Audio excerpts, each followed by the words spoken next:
गंगानगर का Gandhi circle comrade शोपत Singh ने मुझे ये कहा था कि तेरे को किसान की आवाज बढ़ना है, तो किसान की आवाज बढ़ने के लिए किसान के दर्द को भी जानना है। अभी तू विद्यार्थी है, आगे तुझको पढ़ना है और पढ़ने के लिए तेरे को सीखना है। और सचमुच मुझे आज आपके गांव की पंचायत में कहते हुए खुशी होती है कि उन्होंने अपने जीवन के आखिरी दिनों तक मुझे एक एक चीज जो किसान के जीवन से जुड़ी है और जो उस संघर्ष को जिताने के लिए जरूरी होती है, उसको उसी रूप में सिखलाया जैसे एक माँ अपने बेटे को, अपने बच्चे को बोलना सिखाती है, उसी रूप में सिखलाया। इसलिए मैं इस गांव का, इस परिवार का और उस महान आत्मा का हमेशा के लिए ऋणी हूँ। 2005 में एक दुर्घटना हुई कि खड़े ट्रक में हमारी कार घुस गई। सुबह कामरेड शोपत सिंह पहुंचे, उन्होंने कहा तू तेरी जिंदगी जी लिया और अब बाकी की जिंदगी किसानी के लिए है। मैंने कामरेड को कहा, मैंने कहा कामरेड, हम आपकी तरह से फक्कड़ नहीं हो सकते कि बड़ी बड़ी जमीनों के मालिक होकर जो की रोटी खा के सो जाओ। हम वैसे तो नहीं हो सकते, परंतु हम प्रयास जरूर करेंगे कि आपकी आवाज को, आपकी बात को आगे चलाने का प्रयास करें। कामरेड के बाद बलराम जी ने भी प्रयास किया, परंतु छोटे समय के अंदर वो हमारे बीच नहीं रहे। और उसके बाद मैं आपकी पंचायत में कह रहा हूँ कि सचमुच मैं ये सोचने लग गया था कि अब तो मक्कासर से रिश्ता केवल कान और मोखाड़ का रह गया, कोई ब्याह और शादी का रह गया। बाकी तो अब मेरे ख्याल में मक्कासर में कोई आने और जाने वाला, किसान की आवाज उठाने वाला नहीं बचा है।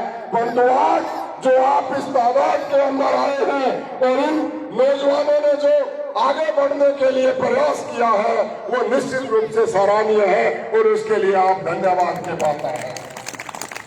साथियों, 2004 का किसान आंदोलन में कानूनों में काड़ा क्या है वो बतलाएंगे, अभी नेता आएंगे। परंतु मैं कुछ सहसंबंध याद करना चाहूंगा कि 2004 आंदोलन गढ़साना में और रावला में गोली चल गई, पूरे एरिया में कर्फ्यू लग गया। एक छोटी सी लाल मारुति कार, कामरेड शोपत सिंह ने मेरे को बुलाया हनुमानगढ़ से, हम दोनों उस कार के अंदर चढ़ गए। जयसर की 5 की पुली के पास जाके पुलिस ने रोक लिया कि आपको आगे नहीं जाने देंगे। वो जीवन देसरा उसके रास्ते से, कच्चे रास्ते से छत्तरगढ़ और दूसरी तीसरी जगह हम घूमते रहे, उस किसान आंदोलन का प्रचार करते रहे। 3 दिन बाद कोई कपड़ा नहीं लेके गए। 3 दिन बाद रात को जब हम जहां जाके रुके, एक फैक्ट्री थी कॉटन की, उस फैक्ट्री में मैंने कामरेड को कहा, मैंने कहा कामरेड, कपड़े बहुत काले हो गए, अपने इनको धो ले। तो उन्होंने कहा जानू, अपने को कोई कपड़ों से नहीं पहचानता, अपने को अपने काम से पहचानता है, अपनी जो आवाज है, अपनी जो बात है, उससे पहचानता है। और आज का नेता कपड़ों से और गाड़ी से पहचान बढ़ाता है। बड़ी सी गाड़ी हो, जो सर्दी में खिड़की खुले तो गर्म और गर्मी में खिड़की खुले तो ठंडी हवा देती हो, और वही अपने को स्वाती है। क्या बड़ो मोटो नेता आ गयो, इनकी गाड़ी देखो 35 लाख वाली है, थारे घरे चूहा है या नहीं है? आपके चूल्हे की चिंता करने वाले नहीं है। मुझको पता है, एक बड़े तकड़े से आपके गांव के, मैं नाम भूल रहा हूं, सज्जन थे, कामरेड शोपत सिंह के साथ जाया करते थे। हनुमानगढ़ में कोई जलसा होता, सबसे पहले मूंछों पे ताव दे के वो पहुंच जाया करते थे, लंबे से तकड़े से पहुंच जाते थे। लिच्छू पंडित नाम याद आता है, वो पहुंचते वहां पर, और जैसे जैसे शाम होने लगती। हम कहते पानी के बगैर नहीं जाएंगे, पानी के बगैर नहीं जाएंगे, यही डेरा लगाएंगे, यही डेरा लगाएंगे। तो वो तुरंत शोपा सिंह जी खड़े होकर कहते, पंडित जी अपने गांव से कितने आएंगे? तो वो आवाज देते कि अभी 2 घंटे में 500 लाएंगे, और जितने लोग रात को यहाँ पे रह जाएंगे मक्का सर से बनी हुई रोटी खाएंगे, वहाँ की चाय लेके आएंगे और आपका आंदोलन जिता के जाएंगे। और निश्चित सही बात है कि 2002 के किसान आंदोलन में इस मक्का सर ने जो लाइन लगाई, और राजस्थान की सरकार जो कह रही थी कि डैम में भूखो पड़ो है, बिंगमा तो रेत उठे भी डैम के अंदर पानी लागे इस एरिया की फसल पकाई। अरे ये वो गांव है, ये वो गांव है, बलिदानों का गांव है, ये बलिदानियों का गांव है। मैं इसलिए कह रहा हूं मित्रों, इसलिए कह रहा हूं कि यहां मिनिस्टर आए। हनुमानगढ़ विधानसभा थी, बहुत बड़ा एरिया था, साधु शहर संगरिया सारे थे। यहां से कई मिनिस्टर बड़े बड़े बड़े, कितने लोग हैं जो नाम जानते हैं। आप मक्का सर को छोड़ दीजिए, मेरे गांव, मेरा पैतृक गांव छापावाड़ी है, साधु शहर का गांव। इस इधर से जाएंगे तो गंगानगर जिले का पहला गांव, आप वहां जाके पूछ लीजिए वो किसको जानते हैं। शोपा सिंह का नाम तो बता देंगे, पर ब्रज प्रकाश गोयल को कोई नहीं जानेंगे, कोई नहीं जानेंगे। अरे वो तो हम भी भूल गए थे, हम भी भूल गए थे। और एक दिन एक अखबार में समाचार पढ़ा कि राजस्थान के एक उप मंत्री दिल्ली में स्वर्ग सिधार गए और विद्युत सौदागृह में उनका दाह संस्कार कर दिया। अरे एक वो भी थे, और एक आजकल वाले हैं, आजकल वाले नेता हैं। शोपा सिंह के घर तो नेहरू और इंदिरा चल के आए थे, साहब के गांव के पास चलकर आए थे। जब उनको सोने से तोला और उन्होंने उनको ऑफर भी दी, वो जो भी साथ थे, अरे राम जी को कहा, पूछा किसी ने कि इनका आपका बेटा, बोलो जी एमएलए है। तो कहते हैं नेहरू ने कहा, आज दोपहर में मुझको हेतराम बेनीवाल ने ये बात बताई। तो क्या नेहरू ने हरिराम जी को कहा कि उससे हमको मिलाओ, हम उसको बड़ा ओहदा दिलाएंगे। तो कह हरिराम जी जवाब दियो, बोले वो थारों को नहीं मिले है, थार लो जलसो खिनाण को नहीं आयो। भाई ठीक बात है। तो वो ऑफर आई थी, वो समय था, वो समय था जब आम आदमी के दर्द के लिए वो लड़े थे। और आज भैया ठा लाग जे तो रात ने पार्टी बदलने के बिंगी हवा डाली है। बदल रहे हैं कि नहीं बदल रहे हैं? बदल रहे हैं कि नहीं बदल रहे हैं, मुझको बता दो। अरे बोरावाड़ी गांव के अंदर गए, कामरेड शोपा सिंह के क्लास फेलो केसराराम मेघवाल 2005 के अंदर चुनाव था जिला परिषद का। हम वहां पे प्रचार करने के लिए गए तो जंडवाड़ा के अंदर जलसा था। उसके बाद उन्होंने कहा मैं थक गया, मेरे से अब चला नहीं जा रहा, अब मैं और जलसा नहीं करूंगा, आखिरी जलसा तेरा कर दूंगा जामू बोरावाड़ी में। हम वहां चले गए। गांव में जाते ही उन्होंने कहा कि मेरे बेली है केस नो जीव तो है कोनी सारा क्यों जी है। तो बोले चलो भी घरे मिलन साला, थोड़ी बुरी भी लाग सके कोई एक आधा शब्द मेरा भी वास्ते में पहले माफी मांगी, पर मैं साथ था। हम साथ चले गए केसराराम के घर। केसराराम छोटे से कद का हरिजन, जाते ही शोपत जी ने उसको गोदी उठा लिया, कंधे पे बिठा लिया।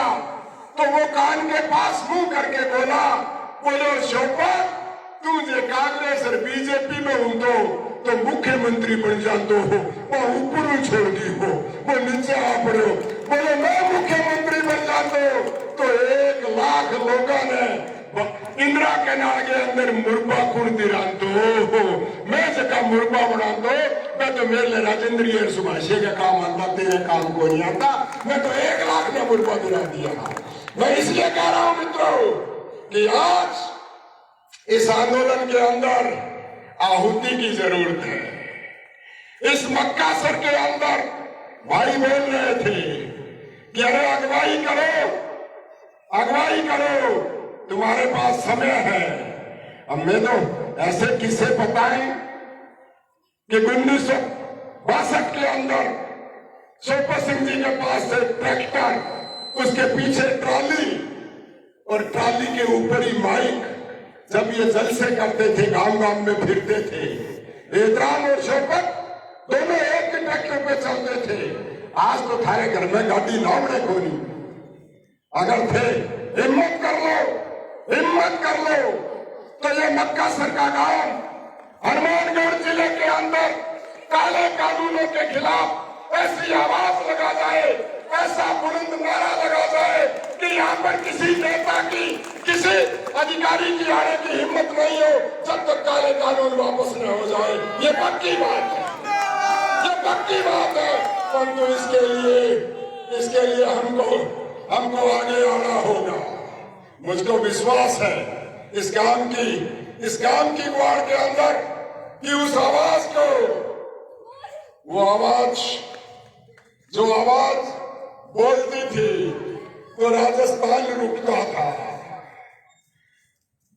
2005 हम लोग तो जेल में थे, पानी के आंदोलन में जेल में थे, एक रामधानीवाल मिसा में बंद थे और राजस्थान की रानी सरकार ने बिजली की दरें बढ़ाई थी, ट्यूबवेल की दरें बढ़ाई थी। आपका ट्यूबवेल का एरिया है इसलिए मैं उस बात को याद कर रहा हूं। ट्यूबवेल की दरें बढ़ाई थी और शौकत सिंह जी ने जयपुर के अमरूदों वाले बाग में किसानों की पगड़ी की लाज रखने के लिए एक आवाज लगाई थी कि राजस्थान के किसानों चलकर आओ, बिजली की दरें कम करवाएंगे, पानी के आंदोलन में भी जीत के आएंगे। 8 दिन तक 50,000 से ज्यादा किसान उस आवाज के ऊपर जयपुर में इकट्ठे हुए थे और रानी की सरकार ने बढ़ी हुई दरें भी वापस ली थी और ये भी कहा था कि मैं जब तक मुख्यमंत्री रहूंगा दरें नहीं बढ़ेगी। फिर गहलोत आया तो नहीं बढ़ी, फिर रानी आई तो नहीं बढ़ी और अब गहलोत आए तब आवाज ही नहीं रही। तो भैया थारे चाहे रेट बढ़ाओ चाहे थारे टीका लगाओ, थे तो एक ही बात करो, बोले आपा तो हिंदू हो गया, आपा तो मुसलमान हो गया, आपा तो गामगा हो गया, आपा तो पार्टी का हो गया। ये वास्ते कितना ही बता दो, चाहे थारे अड़क आवे ही कोई आवे तो थे बता दो। अरे बिजली के कितने बिल बढ़ गए, कितने बने हैं? आज पढ़ा अखबार 5,000 का स्मार्ट मीटर आएगा। दिल्ली की सरकार कह रही है कि जिसके घर में स्मार्ट मीटर नहीं होगा उसको बिजली नहीं मिलेगी। बिजली तो पहले ही कोई मिले। ये अडानी और अंबानी के पास जा रही है, फिर इतनी कौन जगह मैं थाने बता दूं। पहले आप ही गांव के मां भी वो गांव पहले कोई बहुत बड़ा विकसित को नहीं हो, अठे तो जो भी कम ही हुए करता क्योंकि नाड़ी वाली जमीन ही जना शानदार पिल्लू ही हुए करता। आ तो इंदिरा कैनाल के बाद में स्थितियां बदली, अटकर जो हुए करता। जो की रोटी बनती, बाजरी की बनती, कणक की रोटी कद बड़े करती जना बटा हुआ है कर दो, या टाबर ने बुराई करता, बोले तेरे बाबा की रोटी दैया तना आया ने आधी कणक की रोटी दूंगी, माँ बुराई करती, देता कौन देता। आई स्थिति कणक न लखोगे राखे करता, मैं बिजली के बल्ब ने लखोगे राखे किसी घर को मालिक जेब में कोई बटा हुआ सी जदी लगाए करेगो क्योंकि चौधर दिखाने वास्ते। बाकी तो उड़ जाएगी सारा की न उड़ जाए मैंने कह दियो, न उड़ा तो मैंने बता दियो क्या कौन उड़ेगी क्या नहीं उड़ेगी क्या? अब की बार बिल कितने बड़े आए आप बता दो। अभी तो स्मार्ट बिजली के बिल लगेंगे, स्मार्ट मीटर लगेंगे 5,000 रुपए। राजस्थान सरकार कह रही है कि केंद्र सरकार 60% दे और वो कह रही है सब्सिडी 15% देंगे, बाकी आगे मत्थे मंड दो क्योंकि आज तो मिंदर बनाने को संकल्प ले लियो, घर मिंदर चाहिए है या नहीं है? मेरी बात पूरी लग सकती है, मैं माफी चाहूंगा इस बात के लिए। अरे माने कटले आगे खड़ा कर दिया। 100 रुपया लीटर डीजल, 100 रुपया लीटर डीजल अरे फिर भी कहे बोले टीको लगा दियो ही वास्ते सो तो गई लगाए भी टीको लागले दिना में दो लगा दिया कहीं अंगे तो टीको दिमाग में लगा दी टीको दिमाग में लगा दिया तो एक विकलांग बना दियो आधा विकलांग बना दिया ये दिमाग विकलांग कर दिया हमारा मर्जी आए वो कानून ला रहे हैं मर्जी आए उस तरीके से लूट रही है। अरे 2011 की जनगणना कहती है कि 35 करोड़ लोग थे जो गरीबी रेखा से नीचे थे जिनको अनाज बांटा जाता था। आजकल मोदी जी छाती ठोक के कहते हैं कि मैंने आने के बाद 35 करोड़ की बजाय 80 करोड़ हिंदुस्तानियों को 5-5 किलो गेहूं बांट दिया। 2024 को चुनाव आवेगो जब तक 125 करोड़ ने बांट देगा आप जोड़ो लिए खड़ा रहा जगह पर मोदी की टिकट और फोटो लागेड़ी हुए गिविंग वास्ते या 5 किलो मारा पांति भी आ जाए। ये हालात बढ़ा दी हमारी अडानी और अंबानी को हमारे खेत की सीमा पर लाके खड़ा कर दिया सेक की सीमा पर खड़ा कर दिया थे ले लो अभी देखियोगे गुआरलियो 2-3 दिन टाइम देखियो नहीं जगह के बिगो बिचड़ा भाई तैयार हो गया बोलो अब तो गयो 45 और कहीं तो पड़ोसियों को ले और लियो सकती 11-12 हो सकती लोर के मैं जाके देखिया हो तमाशो 2-3 दिन बिका आगे और पाछो बैठे ही ले आया नहीं ले आए। अरे महंगाई बढ़ गई 26% और कणक की रेट बढ़ी 40 रुपया 40 पैसा किलो। अरे मिर्च बढ़ी 40 रुपया किलो 40 पैसा बढ़ी। अरे मिर्च 40 रुपया किलो 300 रुपया किलो होगी। अब कुंडी में गाल के तो रगड़ने है कोनी कटे हाथ लगा के आंखा में लगा लियो मिर्च को स्वाद आ जाए वो बाकी खाने की स्थिति कौन रखी। आप पक्की बात है नहीं है तो थे बता दो। अरे चाय पत्ती सोचा कभी आपने नमक की थैली देखो पहले सामान लाड़ जाए करता था गाड़ा के ऊपर सामान खरीदता वो पानियों के तो एक गट्टा तू यही ले जा वो 15 रुपया 20 रुपया किलो पानी वाली बोतल 25 रुपया लीटर हो गई। और आप गांव में बैठा केवा बोलो पाकिस्तान ने सबक सिखा दियो पूरा पाकिस्तान में बड़ी महंगाई है टमाटर 80 रुपया किलो है टेलीविजन पर बैठे गई मेरे वर्गा मूर्ख जगह सारे दिन आई बहस करे पूरा पाकिस्तान लुट गयो अफगानिस्तान लुट गयो। अरे बड़ी अजीब बात है यारो पड़ोसी के घरे आग लाग गई और थे राजी हो रहा हो 18 घरे तो की आग आओ सामान ही को नहीं बचे हो जगह का मां लाग जावे चूहा ही बाज गया और फिर आप बाबा से नाचन लाग रहे कमाल कर रखी है क्या साहब कणक मांगे कब्जे में आ जाएगी बड़ा पूंजीपति आंगे बड़ा गोदाम बना लिया अडानी अंबानी।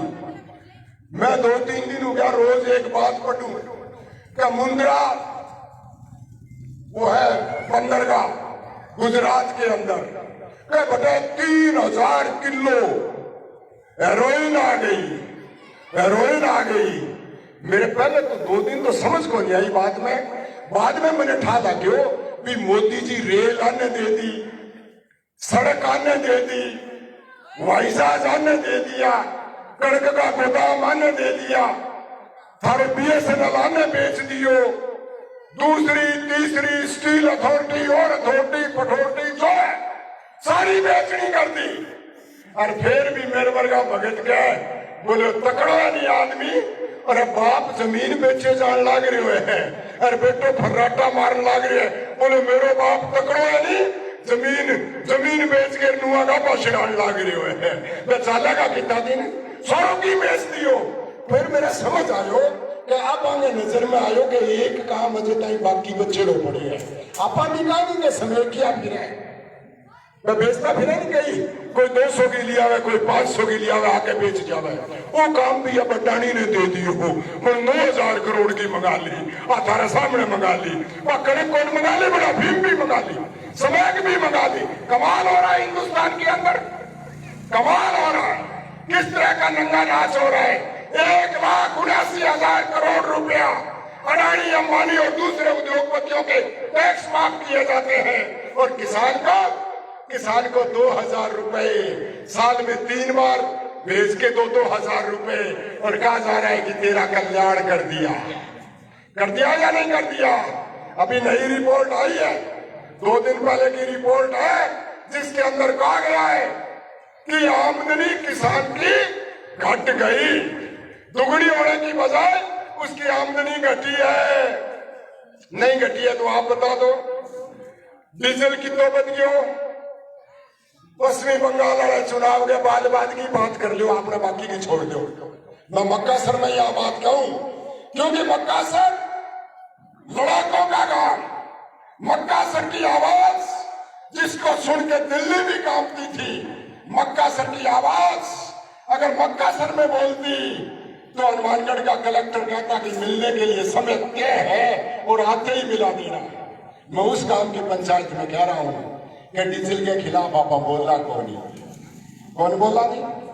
तो अब ट्रैक्टर पर भी कौन से डाली अमेरिकन गोदा टूटेड़ी गाड़ी ढूंढता फिरा कि हरियो तो भी पर लद लिया वहां आग को नहीं थे। बता दो चौधरी हो, आ मोटे मोटे चौधरी घरे गोदा बन रही है, गोदा बांध रखे ऊंट का हरियो लियाने के वास्ते बंधा दिया। कौन बंधा दिया? मोदी। चलो कोई बात नहीं है, मैं तो 62 साल का हो लिया, कई और बैठे हैं, आगा बोरिया भी झड़ने वाला है। अभी जोतराम जी आया, इन्होंने मैं देखा जमा पाकेड़ा है, कोई खास बात को नहीं। मैं तो दोरी सोरी टपा जाएगा, अडानी मार ले खेत में बड़ा को जब तई है कहीं तो पार उड़ जाएगा। पर गोलिया पोलिया जकाम थे गोदी में चक्का फिरन लाग रहा हो और बड़ा करना ही मुंह कर करके पूछ करो। मैं पोते नु 2 बीघे दे के जाऊंगा, वो पोतों की जमानत कराने जोगो कौन रहेगो? वह जमीन अडानी और अंबानी का नाम हो जाएगा, जो जमीन अडानी और अंबानी के नाम हो जाएगी। मैं इसलिए कह रहा हूं आपको मित्रों कि ये जागना पड़ेगा, ये जागने का काम। अरे शोभा सिंह माने तो आंगली लगा के, मारे तो कान में फूंक मार के, मारी नौकरी तो बिचारा हटा गयो। शोभा सिंह के गांव की बाढ़ में बैठा 7 दिन करे, बोले वो यहाँ करते फिरे, वो यहाँ करते फिरे, तो मैं एकला थारा वास्ते क्यों करा? नहीं आओगा तो आगे होगा लड़ागा, अटे नहीं आओगा तो मारे तो की कोई बिगड़े नहीं। मैं तो अजय ताई भी थड़ी गए किनारे बैठे हैं, मजा थारे के नहीं है। जमीन में भी नहीं करे, नाड़ी में भी आवे, नहर में भी आवे, जागड़ो थाने पड़ेगो। थार ले पोता ने ज्यादा डर हुए को पहले मेरो पूरा नाम अंजय करता अने ए जगह थड़ीवाला हुए करता, जगह थड़ीवाला कहो बैठ के छोड़ी भी कौन दिए करता। बोलियो आगे केटा हुए कि नहीं हुए, आगे हुए कि नहीं हुए, वो हालात पाछी आ जाएगी। बैठे यार पूछ लो को उनकी कौन उनकी हालात। बहुत बारी बात करे, मैं क्या अपना रिश्ता बताओ, ये एरिया का पुराना रिश्ता जगह थाने कटेला जावे, टीपी के अंदर, तलवाड़े के अंदर अटकर कटेला जावे तो अटकर नाड़ी आए करती। अरे कौन ही उनका? बोलो कट्ठा पे आओ, बोलो छोरी ने खोड़ में पे आओ, जो कोई छाट पड़े, कोई ग्वारियों की बाजरी उठेगी, अरकी 200 रुपये का दाड़ा होगा तो पेट भर जाएगी। ये हालात हमारी हो जाएगी। मैं इसलिए कह रहा हूं मित्रों कि ये काम हमारा सबसे प्रिय काम है। ये काम जिसका नाम हम किसी काम के अंदर जाए सबसे पहले लेते हैं कि वहां से आवाज उठी थी, वहां से आवाज उठी थी। सुखाड़िया की सरकार थी, सुखाड़िया 17 साल मुख्यमंत्री रहा और गंगानगर हनुमानगढ़ में नहीं आसका। वो आवाज थी जिसने सरकार को झुका के 1 लाख मुर्बे जमीन आवंटित कर दी। और वो आवंटित जमीन ही नहीं, मक्कासर की जमीन, मक्कासर के आसपास की जमीन कब्जा करने के लिए इस मोदी की सरकार ने अडानी और अंबानी को छोड़ दिया और आप लोग घरों में बैठ गए। इसलिए हमको दर्द आता है, इसलिए मैंने अपनी ये बात आपके सामने कही है कि मित्रों जाग जाओ, बुलंद आवाज के साथ आओ और आज ही तय कर लो मक्कासर के अंदर कि अगर बॉर्डर पर जाना होगा तो मक्कासर का रेला सबसे बड़ा होगा और आपका रेला होगा तो पीछे रेले के अंदर कमी हम नहीं आने देंगे। हर गांव में जाएंगे और इस मोदी सरकार के काले कानूनों के खिलाफ अलग जगाएंगे और गांव से चाहे महिला और चाहे पुरुष हो, ये कानून जब तक वापस नहीं होंगे इस राज को चैन से बैठने नहीं देंगे। बहुत बहुत धन्यवाद। इनकलाब जिंदाबाद, किसान एकता जिंदाबाद। उन्होंने मेरे मुझको इस स्थिति में बोलने के लिए प्रेरित करने वाले, ये आवाज देने वाले कॉमरेड शोभा सिंह को याद करते हुए अपनी बात को समाप्त करूंगा। इनकलाब जिंदाबाद।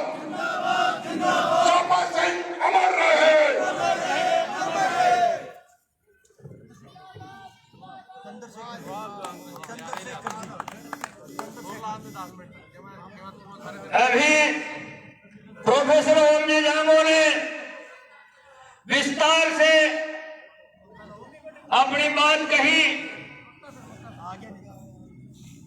और आपके और आने वाले हमारे केंद्रीय नेताओं के बीच में जो दूरियां थी वो दूरियां समाप्त हुई और हमारे सेंटर के जो नेता इन काले कानूनों को लेकर हमारे बीच में अलग जगाने के लिए आए हैं, उन कानूनों के बारे में हमें बताने आए हैं, वो हमारे बीच में पहुंच चुके हैं। मैं उन नेताओं के समर्थन में एक दो नारे लगाऊंगा और मैं उम्मीद करूंगा कि आप बड़ी ही बुलंद आवाज के साथ में मेरे नारों का जवाब देंगे। सरदार जगत सिंह जी जिंदाबाद, सरदार जगत सिंह जी जिंदाबाद। मकान वासियों, इंतजार की घड़ियां खत्म, जिनका बड़ी बेसब्री से इंतजार हो रहा था, वो महान हस्ती हमारे बीच में पहुंच चुकी है। और ये जो केंद्र की सरकार हमारी किसानी के ऊपर जो 3 काले कानून लेकर के आई है, उन कानूनों को तकरीबन 10 महीने से विरोध करने वाले योद्धा हमारे बीच में पहुंच चुके हैं। मैं ज्यादा आपके बीच में और आने वाले वक्ताओं के बीच में दीवार बंधन कर नहीं खड़ा रहना चाहता, इसलिए निवेदन करना चाहूंगा।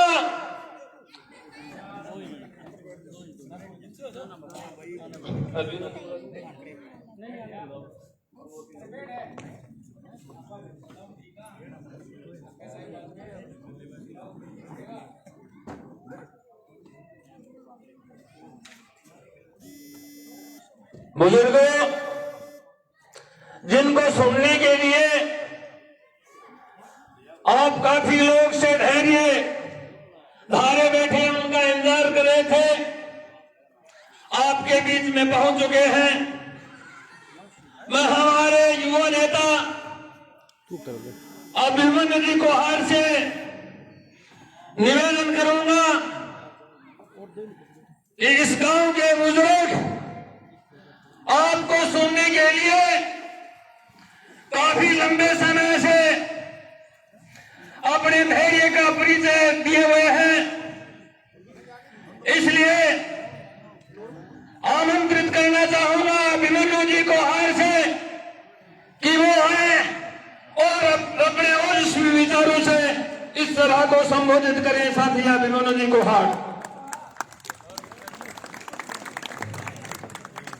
संचालक महोदय जी का और मंच पे बैठे हुए आदरणीय जगजीत सिंह डल्लेवाल जी व अन्य किसान नेता, हमारे बड़े भाई इंद्रजीत पन्नीवाला जी, सुभाष जी और हमारे साथी जिनके साथ चल के हम आए हैं, और सामने बैठे हुए हमारे नौजवान साथी, हमारे बड़े बुजुर्ग, आप सबको हाथ जोड़ के राम राम, सत श्री अकाल। और सबसे पहले आपसे क्षमा मांगते हैं कि इतनी लेट हम आए, जो टाइम दिया था उससे कम 2 घंटे के लेट हम आए हैं। साथियों, लगातार कार्यक्रम लगे हुए थे गांव में, तो हर कार्यक्रम में 10-10 मिनट भी लेट हो रहे थे, तो 10 कार्यक्रम थे 100 मिनट लेट हो गए, 1.5-2 घंटा लेट हो गए।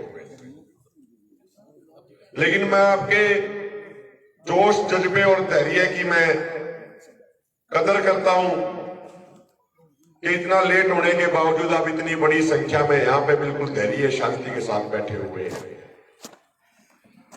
साथियों, आज जो आप इतनी रात को भी बैठे हैं, ये बैठना जरूरी भी हो गया आज के दिन।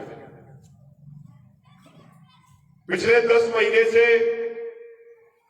दिल्ली के बॉर्डरों पे आपके ही भाई, आपकी ही बहनें, आपके ही परिवार का हिस्सा लाखों किसान बैठे हैं दिल्ली के बॉर्डरों पे। 700 से अधिक किसानों ने अपनी कुर्बानी दी है। पिछले 25 साल में 25 लाख से अधिक किसानों ने अपनी जान गंवाई है। सरकार कहती है कि 5 लाख किसानों ने आत्महत्या करी, लेकिन हकीकत ये है कि 25 लाख से अधिक किसानों की जानें गई है। तो साथियों, जब उन 700 किसानों ने शहादत दी, वो शहादत क्यों दी? वो शहादत दी कि जो आपकी आने वाली पीढ़ी है, जो आज छोटे छोटे बच्चे हैं, उनके भविष्य को सुरक्षित रखने के लिए उन्होंने अपनी कुर्बानी दी है। आपका भविष्य सुरक्षित रहे, आपकी जमीन सुरक्षित रहे, आपके परिवार की इज्जत आबरू सुरक्षित रहे, इसलिए उन 700 किसानों ने कुर्बानी दी है। भाइयों, साथियों, जो लड़ाई, जो आंदोलन पिछले 10 महीने से चल रहा है, उस आंदोलन की गंभीरता को समझना भी पड़ेगा और उस गंभीरता को समझ के हमें आंदोलन में पूरी ताकत से लगना भी पड़ेगा और उसके बाद आंदोलन को जीतना ही है। आंदोलन जीतने के अलावा हमारे पास और कोई विकल्प भी नहीं है। साथियों, यदि ये आंदोलन आज हम नहीं जीत पाए तो शायद आने वाले समय में हम आंदोलन लड़ने लायक ही नहीं बचेंगे। इसीलिए हर सूरत में, हर कीमत पे दिल्ली के मोर्चे फतेह करने हैं साथियों। और जब आप सारे के सारे एकजुट हो जाओगे तो निश्चित तौर पे हम दिल्ली के मोर्चे जीतेंगे। दुनिया में ऐसी कोई ताकत नहीं है कि जो हमें और आपको जीतने से रोक सके, यदि आप एकजुट हो जाओ तो। साथियों, चौधरी चरण सिंह कहते थे कि मेरे किसान भाइयों, हमसे नाराज हो जाओ तो कोई दिक्कत नहीं, लेकिन कभी भी इन आरएसएस के संगी कच्छीदारियों के साथ मत जाइएगा। इन आरएसएस के कच्छेदारियों का कभी भी सहयोग समर्थन मत कीजिएगा। ये बात चौधरी चरण सिंह कहते थे। लेकिन बड़े दुख की बात है, दुर्भाग्य की बात है कि 2014 के लोकसभा चुनाव से पहले गोदी मीडिया के दुष्प्रचार में हमारे देश का एक बड़ा हिस्सा भ्रमित हो गया, पगला गया और नारे देने लग गए कि हर हर मोदी, घर घर मोदी। आज उसी मोदी ने देश के किसानों को पिछले 10 महीनों से सड़कों पर बैठा के रखा है। साथियों, ये बात ताली बजाने की नहीं है, ये बात कोई ताली बजाने की नहीं है। उस समय हम समझ नहीं पाए। 2014 से पहले हमें गुजरात जाने का मौका मिला था और हमने वहां के मॉडल को जाके स्टडी किया था। तो हमने वापस आके लोगों से कहा कि ये गुजरात मॉडल कुछ नहीं है, ये गुजरात मॉडल सिर्फ किसानों की लूट है, ये गुजरात मॉडल मजदूरों का शोषण है, ये गुजरात मॉडल नौजवानों की बेरोजगारी है, उसके अलावा ये गुजरात मॉडल कुछ नहीं है। लेकिन लोगों ने हमारी बातें नहीं सुनी। लोग कहने लगे कि भाई ये तो सिर्फ विरोध करने के लिए विरोध कर रहे हैं। साथियों, 2014 में जब इनकी सरकार बनी तो सरकार बनने के बाद इन्होंने पहला फैसला क्या किया था, शायद हम वो भी भूल गए। 2014 में सरकार बनने के बाद मोदी सरकार का पहला फैसला था कि जो भी राज्य सरकार अपने किसानों को फसलों पे बोनस देगी, उस राज्य सरकार से अनाज खरीदना केंद्र सरकार बंद करेगी।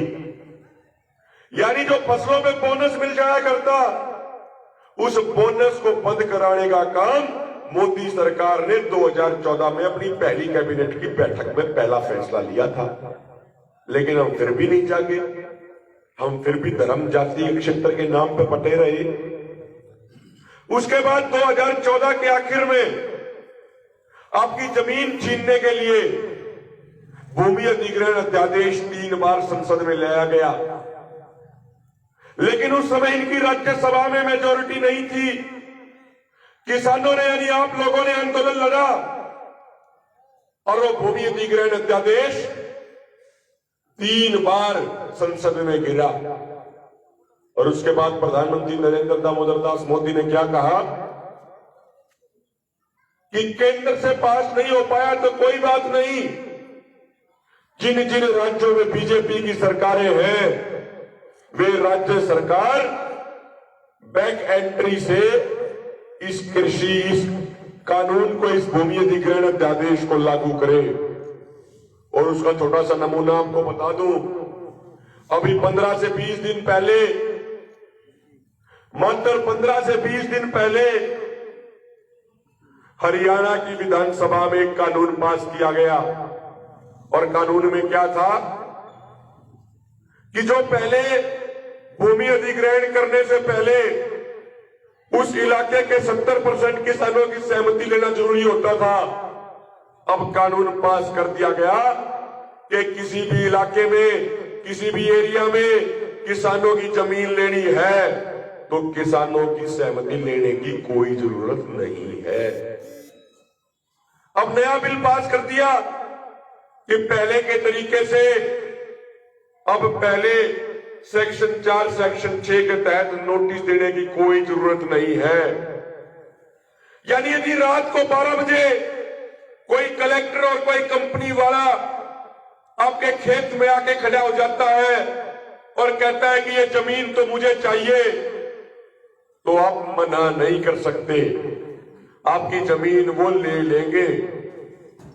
तो साथियों, एक बार आप हाथ खड़े करके ये बताइए कि इस तरह के कानून खुलेआम सरेआम गुंडागर्दी नहीं है तो और क्या है? अब इस बात से सहमत है या नहीं है? एक बार हाथ ऊपर करके बताइए। आप इसे सरकार की गुंडागर्दी मानते हैं नहीं मानते? जो जमीन आपके पूर्वजों ने आपको दी, जो जमीन आपके बुजुर्गों ने आपको दी, आज उस जमीन को सरेआम छीनने के कानून बनाए जा रहे हैं। और साथियों, जिस संख्या में, जिस ताकत के साथ हमें ऐसे कानूनों का विरोध करना चाहिए, शायद कुछ 1% आधा % की अभी कमी है, वो ताकत नहीं लगाई जा रही। साथियों, इसीलिए आपसे हाथ जोड़ के निवेदन है कि अधिक से अधिक संख्या में दिल्ली के मोर्चों पे पहुंचिए। कहीं ऐसा ना हो कि समय निकल जाए और उसके बाद पछताने के अलावा आपके पास कोई और चारा ना रहे। इसलिए इस समय को, इस कीमती समय को मत निकलने दीजिए। अपनी आवाज बुलंद कीजिए। महान लोगों ने कहा है कि जुल्म करने वाला जितना बड़ा दोषी है, उतना ही बड़ा दोषी चुपचाप जुल्म सहने वाला भी है। यदि आपके किसान भाइयों को जो दिल्ली के बॉर्डर पे बैठे हैं, जो आंदोलन लड़ रहे हैं, उस देश के अन्नदाता को, जिसने देश का पेट भरने का काम किया, जिसने अपना पेट चीर के पूरे देश का पेट भरा, जिस किसान का एक बेटा सरहदों पे तैनात है, देश की एकता अखंडता के लिए अपनी कुर्बानी दे देता है, देश की सुरक्षा के लिए तिरंगे में लिपट के आता है, जिस किसान का दूसरा बेटा खिलाड़ी जो दूसरे देश में जाके देश का मान सम्मान बढ़ाता है, तिरंगे का मान सम्मान बढ़ाता है, उसी किसान को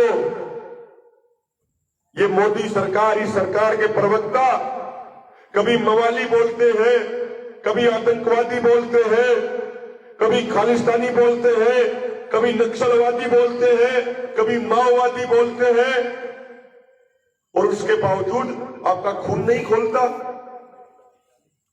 तो साथियों, यदि उसके बावजूद आपके भाइयों का अपमान हो रहा हो और उसके बावजूद आपका खून नहीं खोले, फिर तो खून की जांच होनी चाहिए साथियों। फिर तो इस बात की जांच होनी चाहिए कि रगों में खून बह रहा है या पानी बह रहा है। इस बात की जांच होनी चाहिए या नहीं होनी चाहिए? होनी चाहिए या नहीं होनी चाहिए? एक बार हाथ ऊपर करके बताओ, होनी चाहिए ना? तो साथियों, अब भी समय है। जो ये आंदोलन है, ये आंदोलन उन लोगों का आंदोलन है जिनका जमीर जिंदा है। ये उन लोगों का आंदोलन है जो आने वाली पीढ़ी के लिए अपनी कुर्बानी देने को तैयार है। ये उन लोगों का आंदोलन है जो आने वाले बच्चों के भविष्य को सुरक्षित रखने के लिए अपने प्राणों की आहुति देने को तैयार है। ये उन लोगों का आंदोलन है जो ये चाहते हैं कि उनकी आने वाली पीढ़ियों के पास भी उतनी जमीन रहे जितनी जमीन हमारे बुजुर्ग हमें सौंप के गए थे। साथियों, कभी कोई साथी ये सोचता हो कि इन 3 कृषि कानूनों से तो मात्र किसानों का नुकसान होगा, तो ये उनकी गलतफहमी है। इन कानूनों से सबसे पहले दिन तो वो लोग मरेंगे जो खेती नहीं करते। सबसे पहले दिन तो वो लोग मरेंगे जो शहरों में रहते हैं। सबसे पहले दिन वो लोग मरेंगे जिनको पीडीएस के माध्यम से 2 रुपए किलो अनाज मुहैया होता है। इन कानूनों से सबसे पहले वो मरेंगे और किसान मरेगा तो 5 दिन के बाद मरेगा। साथियों, FCI, food corporation of India, जो किसानों से अनाज लेता है और फिर पीडीएस के माध्यम से गरीब भाइयों को अनाज देता है, ये सरकार उस एफसीआई को बेचने की तैयारी कर चुकी थी। आपको धन्यवाद करना चाहिए किसान आंदोलन का, ये सरकार ने पीछे कदम हटाए और आज वो एफसीआई किसी प्राइवेट हाथों में जाने से बचा हुआ है। मोदी सरकार जब सत्ता में आई तो एफसीआई के ऊपर कर्जा था 90,000 करोड़ रुपए का। 45 सालों में एफसीआई के ऊपर कर्जा हुआ 90,000 करोड़ का, और मात्र 7 सालों में, मोदी सरकार के 7 सालों में वो कर्जा 90,000 करोड़ से बढ़ के 4,09,000 करोड़ हो गया भाइयों। क्यों हो गया? क्योंकि जो हर साल बजट में खाने की सब्सिडी के नाम पे पैसा दिया जाता था गरीब लोगों के लिए, वो पैसा 2016-17 से मोदी सरकार ने बंद करा दिया।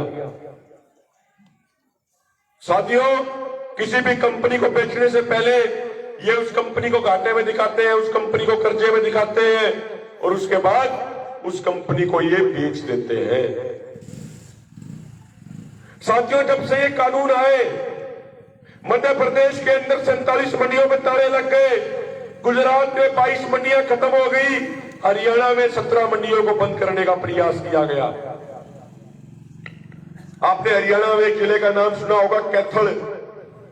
कैथल के पास एक जगह है ढांड। तो ढांड में एक प्राइवेट कंपनी का बहुत बड़ा साइलो है। उस साइलो में सरकार ने क्या किया कि मंडियों में बारदाना नहीं पहुंचाया, मंडियों में उठान नहीं होने दी और किसानों को डराने धमकाने का प्रयास किया और कहा कि साइलो में लेके जाओ। जब कुछ किसान वहां साइलो में लेके गए अपना गेहूं, तो वहां पे 20-20 किलोमीटर लंबी लाइन लगी हुई थी। 3-3, 4-4 दिनों में किसानों का नंबर आया और जब नंबर आया तो जो किसान 3 ट्रॉली गेहूं लेके गया हुआ था, उसका 1 ट्रॉली का सैंपल पास कर दिया और 2 ट्रॉली के सैंपल फेल करके कहा कि आप इसे वापस अपने घर ले जाओ। और जिसका सैंपल पास किया गया उसमें भी 3-3, 4-4 झार लगाए गए और उसके बाद जो बाकी बचा वो उल्टा दे दिया। और जिस गेहूं का एमएसपी 1975 रुपया क्विंटल, उस गेहूं के दिए गए साइलो द्वारा 1964 रुपया 48 पैसे, यानी 10 रुपया 52 पैसे आपकी जेब से निकाल लिए गए। ये तो हालात जब है जब आप दिल्ली को घेर के बैठे हो, जब ये हालात है साथियों। साथियों, अंत में आपसे एक ही निवेदन करूंगा, मजबूत हो जाओ। जो जिंदा कौमें होती हैं, उन कौमों को अपना जिंदा होने का सबूत भी समय समय पे देना पड़ता है।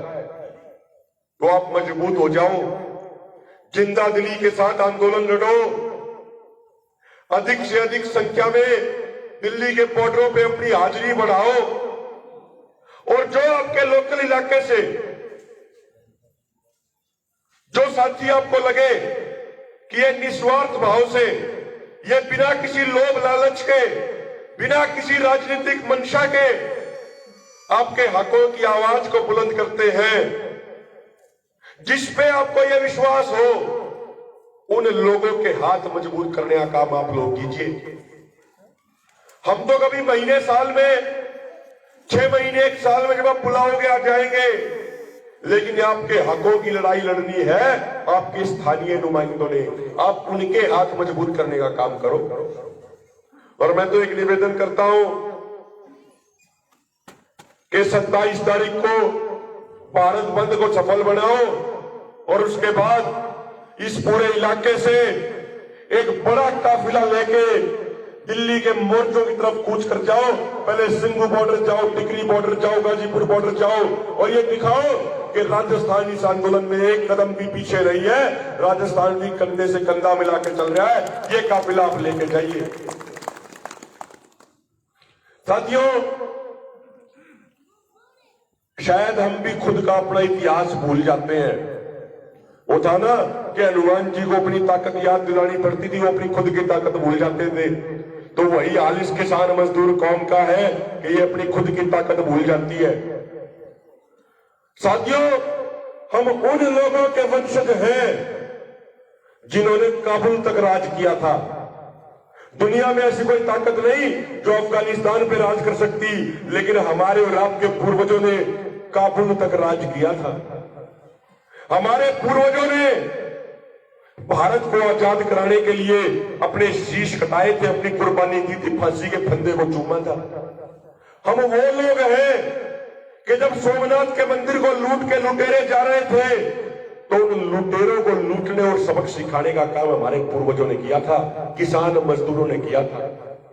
लेकिन हम इस बात को भूल जाते हैं, हम अपनी ताकत नहीं पहचानते हैं।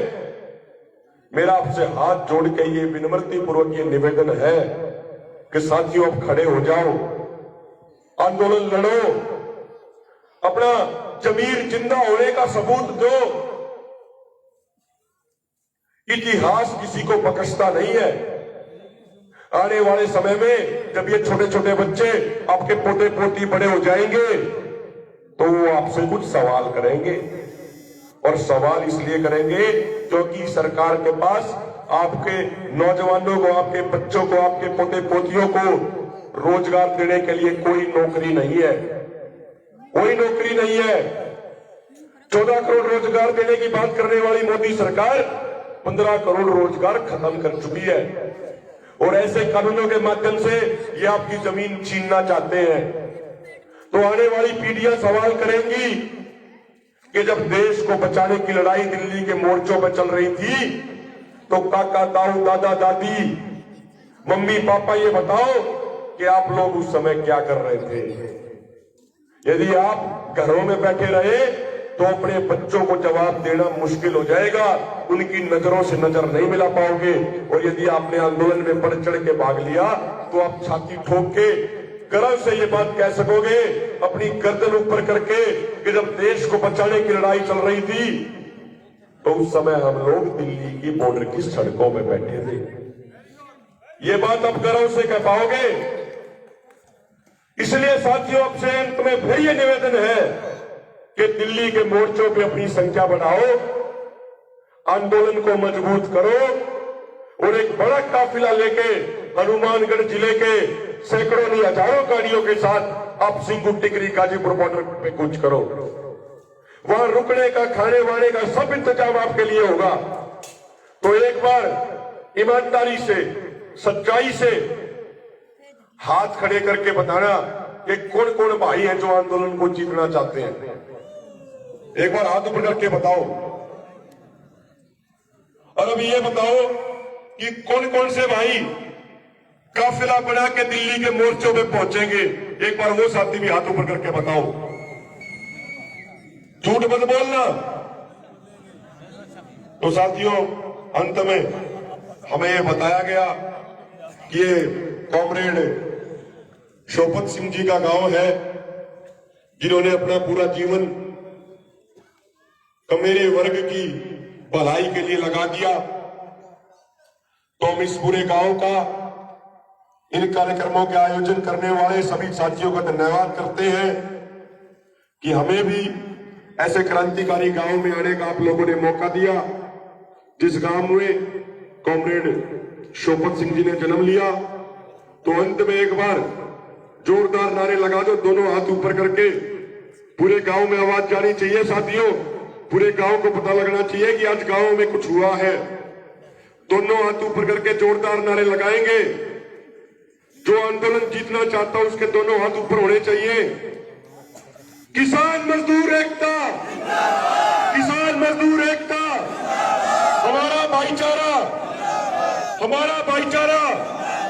मोदी सरकार, भाई हाथ तो सबके ऊपर उठ रहे पर आवाज नहीं आ रही। नीचे नीचे ही बैठ के बस हाथ ऊपर उठा दे रहे, आवाज भी निकालनी जरूरी है। मोदी सरकार, मोदी सरकार, किसान एकता। बहुत बहुत धन्यवाद।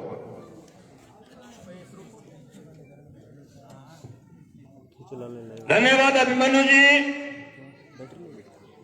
अभी आपके बीच अभिमन्यु जी ने जिस तरह से अपनी ओजस्वी भाषा में प्रकाश डाला, वो बड़ी ही काबिले तारीफ है। और अब अंत में मैं सरदार जगजीत सिंह जी डल्लेवाल से निवेदन करूंगा कि 10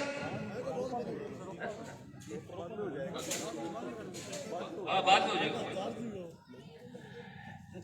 कि इस 10-12 महीने के दिल्ली बॉर्डर के ऊपर जो आंदोलन चल रहा है, उस आंदोलन का अनुभव, उस आंदोलन का तजुर्बा, और किस तरह से उस आंदोलन के अंदर इस क्रांतिकारी गांव के लोग भी शामिल हो सकते हैं, वो आप आए और इन लोगों को संबोधित करें। साथी जगजीत सिंह जी डल्लेवाल।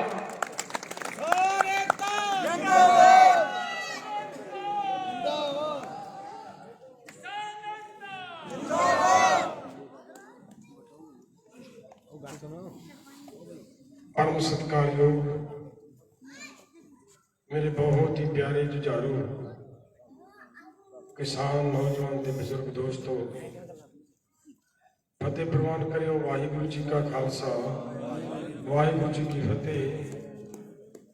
मेरा ख्याल है पंजाबी तो समझ लोगे सारे, कोई दिक्कत ना नहीं। मेरी भाई देखो दोस्तों, आप सारे जिस तरह अभिमन्यु कुहाड़ ने बहुत जोशीले भाषण के राही ਤੁਹਾਡੇ ਨਾਲ विचार चर्चा की है, गल्लां बातां साझियां कीतियां है और दस्सिया कि सरकार किस तरीके दे नाल साडे नाल किसान भाईचारे नाल मजदूर भाईचारे नाल किस तरह की धक्केशाही कर रही है। स्टेज तो ये गल कही गई कि आपां वो रस्ता लभीए, आपां वो गल साझी करिए जिहदे नाल साडा इस इलाके दा, साडे इस नगर दा उस मोर्चे दे विच वध तो वध सहयोग होवे। दोस्तों, दरअसल एक तो यह गल जिस तरह अभिमन्यु कुहाड़ ने दसिया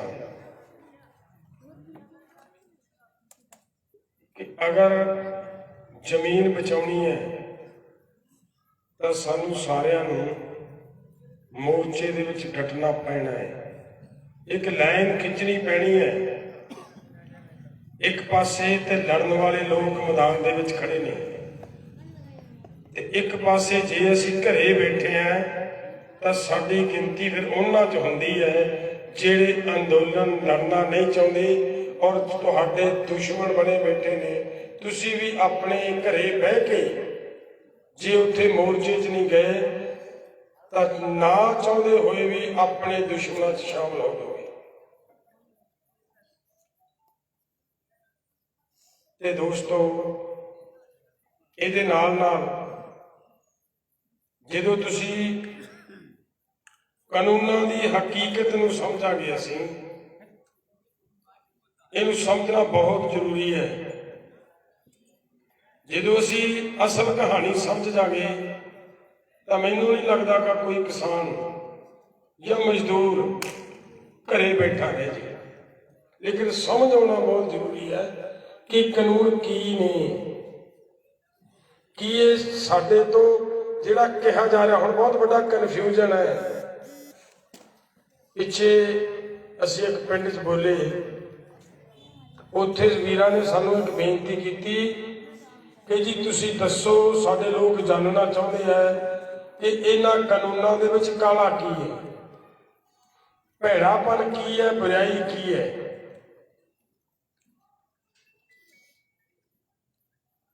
ਕਿਉਂ ਇਹ ਸਵਾਲ ਉੱਠਣੇ ਸ਼ੁਰੂ ਹੋਏ ਨੇ? ਇਹ ਸਵਾਲ ਇਸ ਕਰਕੇ ਉੱਠਣੇ ਸ਼ੁਰੂ ਹੋਏ ਆ ਕਿ ਅਸੀਂ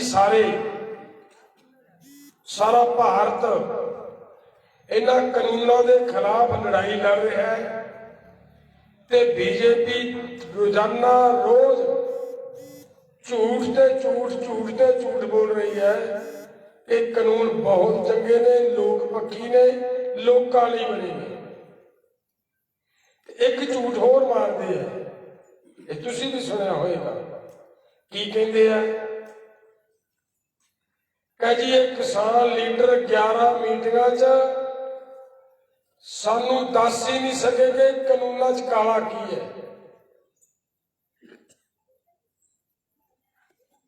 ਅਸੀਂ ਉਹਨੂੰ ਬਹੁਤ ਵਾਰੀ ਕਹੀ ਹੈ ਕਿ ਸਾਰੀਆਂ ਮੀਟਿੰਗਾਂ ਦੀ ਵੀਡੀਓਗ੍ਰਾਫੀ ਹੋਈ ਹੈ, ਕਰ ਦਿਓ ਜਦ ਤੱਕ ਲੋਕਾਂ ਨੂੰ ਪਤਾ ਲੱਗ ਜਾਏਗਾ, ਪਬਲਿਕ ਨੂੰ, ਕਿ ਮੀਟਿੰਗਾਂ 'ਚ ਕੀ ਹੋਇਆ ਸੀ।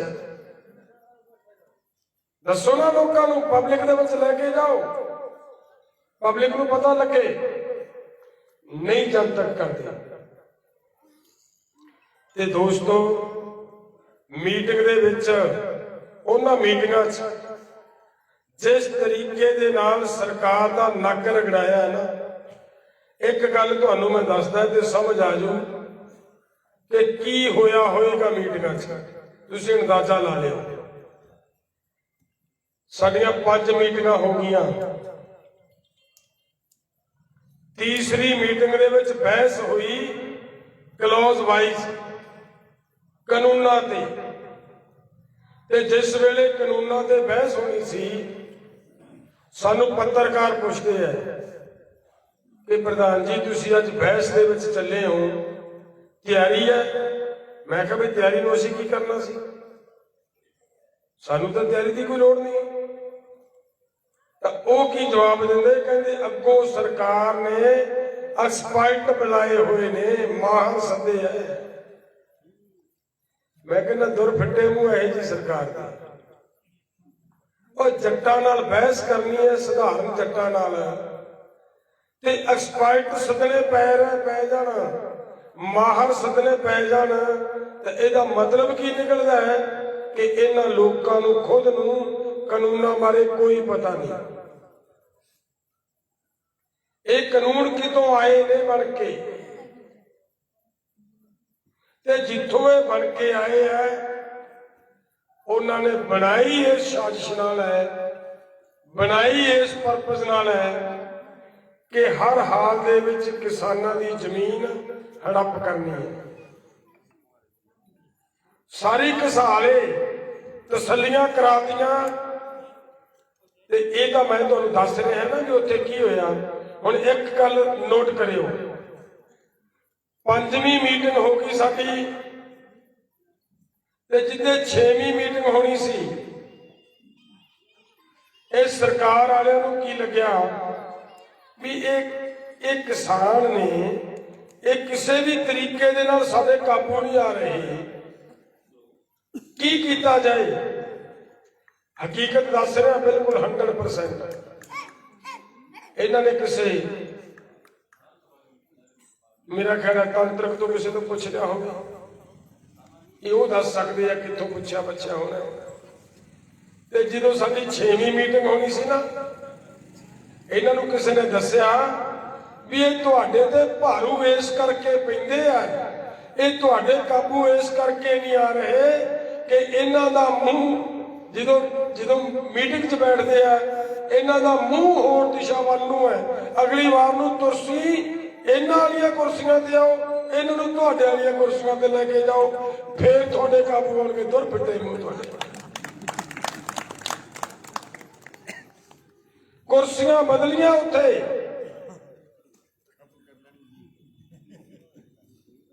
ਇਹ ਸੱਚਾਈ ਆ। ਤਾਂ ਮੇਰੇ ਦੋਸਤੋ, ਮੇਰਾ ਗੱਲ ਕਰਨ ਦਾ ਮਤਲਬ ਇਹ ਸੀ ਕਿ ਕਾਨੂੰਨ ਇੱਕ ਸਾਜ਼ਿਸ਼ ਹੈ ਜ਼ਮੀਨ ਲੈਣ ਦੀ। ਸਾਡੇ ਭਾਈਚਾਰੇ ਨੂੰ, ਸਾਨੂੰ ਇਹ ਕਹਿ ਰਹੇ ਆ ਕਿ ਸਾਨੂੰ ਦੱਸ ਨਹੀਂ ਸਕੇ, ਤੁਹਾਨੂੰ ਪਤਾ ਲੱਗ ਗਿਆ, ਤਸੱਲੀ ਹੋ ਗਈ ਕਿ ਉੱਥੇ ਤਸੱਲੀ ਕਰਾਈ ਆ ਤਾਂ ਟੇਬਲ ਤੇ ਕੁਰਸੀਆਂ ਚੇਂਜ ਕਰਨੇ ਪੈਣੇ ਇਹਨਾਂ ਨੂੰ। ਤਸੱਲੀ ਹੋ ਗਈ ਸਾਰਿਆਂ ਨੂੰ? ਕਿਉਂ ਵੀ ਦੋਸਤੋ? ਬਿਲਕੁਲ ਤਸੱਲੀ ਕਰਾਈ ਹੈ ਉੱਥੇ ਇਹਨਾਂ ਨੇ। ਹੁਣ ਗੱਲ ਇਹ ਹੈ ਕਿ ਇਹਨਾਂ ਦੇ ਕੁਝ ਲੀਡਰ, ਆ ਇੱਕ ਤਾਂ ਫਾਜ਼ਿਲ ਕੇ ਬੈਠਾ ਹੈ, ਉਹ ਤਿੰਨਾਂ ਚੋਂ ਨਹੀਂ, 13 ਚੋਂ ਨਹੀਂ, ਸਾਰੀ ਦਿਹਾੜੀ ਪਤਾ ਨਹੀਂ ਕੀ ਖਾਦਾ ਉਹਦਾ। ਉਹ ਰੋਜ਼ ਇਹ ਪੁੱਛੂ ਕਿ ਦੱਸਣ ਇਹਨਾਂ 'ਚ ਕਾਲਾ ਕੀ ਹੈ, ਤੇ ਅਸੀਂ ਕਹਿੰਦੇ ਜਿਹੜਾ ਕਾਲਾ ਤੁਹਾਨੂੰ ਉੱਥੇ ਦੱਸ ਕੇ ਜਨਤਕ ਕਰੋ ਨਾ, ਲੋਕਾਂ ਦੇ ਸਾਹਮਣੇ ਲੈ ਕੇ ਉਹ ਦੱਸਿਆ ਤੁਹਾਨੂੰ ਸਾਰਾ ਕਾਲਾ ਕੀ ਹੈ। ਤੇ ਦੋਸਤੋ, ਇੱਕ ਗੱਲ ਹੋਰ ਕਹਿੰਦੇ ਆ ਕਿ ਜੀ ਇਹ ਕਹਿੰਦੇ ਜ਼ਮੀਨ ਚਲੀ ਜਾਊਗੀ ਕਿਸਾਨਾਂ ਦੀ। ਇਹ ਕਾਨੂੰਨ ਦੇ ਵਿੱਚ ਲਿਖਿਆ ਹੈ ਕਿ ਕੋਈ ਕਿਸਾਨ ਦੀ ਜ਼ਮੀਨ ਗਹਿਣੇ ਨਹੀਂ ਲੈ ਸਕਦਾ, ਕੋਈ ਬੈ ਨਹੀਂ ਲੈ ਸਕਦਾ, ਕੋਈ ਠੇਕੇ ਤੇ ਨਹੀਂ ਲੈ ਸਕਦਾ। ਅਗਰ ਕਿਸਾਨ ਦੀ ਮਰਜ਼ੀ ਹੈ ਤਾਂ ਕੁਛ ਮਰਜ਼ੀ ਕੋ ਕਰ ਸਕਦਾ ਹੈ। ਦੱਸੋ ਜੀ ਇਹਦੇ 'ਚ ਮਾੜਾ ਕੀ ਹੈ? ਇਹ ਕਿਸਾਨ ਵਿਰੋਧੀ ਕੀ ਹੋਇਆ? ਇਹ ਗੱਲ ਕਹਿੰਦੇ ਆ ਆਮ ਲੋਕਾਂ 'ਚ, ਜਿੱਥੇ ਜ਼ੋਰ ਪੈਣਾ ਜ਼ੋਰ ਫੜਨਾ ਹੈ। ਜਿੱਥੇ ਤੁਸੀਂ ਇਲਾਕਾ ਉੱਠ ਕੇ ਤੁਰਿਆ ਨਾ, ਉਹਦੇ ਕੋਈ ਨਾ ਕੋਈ ਤੁਹਾਡੇ ਵੀ ਇੱਥੇ ਬੋਲਣ ਵਾਸਤੇ ਆਊਗਾ, ਤੁਹਾਨੂੰ ਵੀ ਸਮਝਾਉਣ ਦਾ ਯਤਨ ਕਰਨਗੇ ਤੇ ਆਹ ਗੱਲਾਂ ਕਹਿਣਗੇ ਕਿ ਜੀ ਦੱਸੋ, ਜੇਕਰ ਤੁਹਾਡੇ ਵਾਸਤੇ ਇਹ ਕਹਿਤਾ ਕਿ ਜ਼ਮੀਨ ਕੋਈ ਬਹਿ ਨਹੀਂ ਲੈ ਸਕਦਾ, ਕੋਈ ਗਹਿਣੇ ਨਹੀਂ ਲੈ ਸਕਦਾ, ਕੋਈ ਠੇਕੇ ਤੇ ਨਹੀਂ ਲੈ ਸਕਦਾ, ਤਾਂ ਫਿਰ ਇਦੋਂ ਵਧੀਆ ਕਾਨੂੰਨ ਕਿਸਾਨਾਂ ਦੇ ਹੋਰ ਕੀ ਹੋਏਗਾ? ਕੀ ਇਹ ਕਾਨੂੰਨ ਦੇ ਵਿੱਚ ਕਿਸਾਨਾਂ ਦੀ ਜ਼ਮੀਨ ਦੀ ਰਾਖੀ ਨਹੀਂ ਕੀਤੀ ਮੋਦੀ ਸਾਹਿਬ ਨੇ? ਇਹ ਕਹੂਗਾ। ਹੁਣ ਅਸੀਂ ਕੀ ਕਹਿੰਦੇ? ਅਸੀਂ ਕਹਿੰਦੇ ਕਾਨੂੰਨ ਕਾਲੇ ਨੇ। ਕਿਵੇਂ ਕਾਲੇ ਨੇ? ਅੱਜ ਦੀ ਸਟੇਜ ਦੇ ਮਾਧਿਅਮ ਤੋਂ ਅਸੀਂ ਦੱਸ ਦੇਣਾ ਚਾਹੁੰਦੇ ਹਾਂ ਉਹਨਾਂ ਬੀਜੇਪੀ ਦੇ ਲੀਡਰਾਂ ਨੂੰ ਜਿਹੜੇ ਪੁੱਛਣਾ ਚਾਹੁੰਦੇ ਨੇ ਕਾਨੂੰਨ 'ਚ ਕਾਲਾ ਕੀ ਹੈ। ਪਹਿਲੀ ਗੱਲ, ਸੰਵਿਧਾਨ ਸਰਵੋਤਮ ਹੋਇਆ ਕਰਦਾ ਹੈ। ਅਗਰ ਸੰਵਿਧਾਨ ਨਾ ਹੋਵੇ ਦੇਸ਼ ਚੱਲ ਨਹੀਂ ਸਕਦਾ। ਸੰਵਿਧਾਨ ਦੇ ਨਿਯਮ, ਸੰਵਿਧਾਨ ਦੇ ਕਾਨੂੰਨ ਨੇ ਜਿਹੜੇ ਦੇਸ਼ ਨੂੰ ਚਲਾ ਰਹੇ ਹੈ। ਆਦਮੀ ਨਹੀਂ ਦੇਸ਼ ਨੂੰ ਚਲਾਉਂਦਾ, ਕੋਈ ਵੀ ਸੰਵਿਧਾਨ ਚਲਾਉਂਦਾ ਹੈ।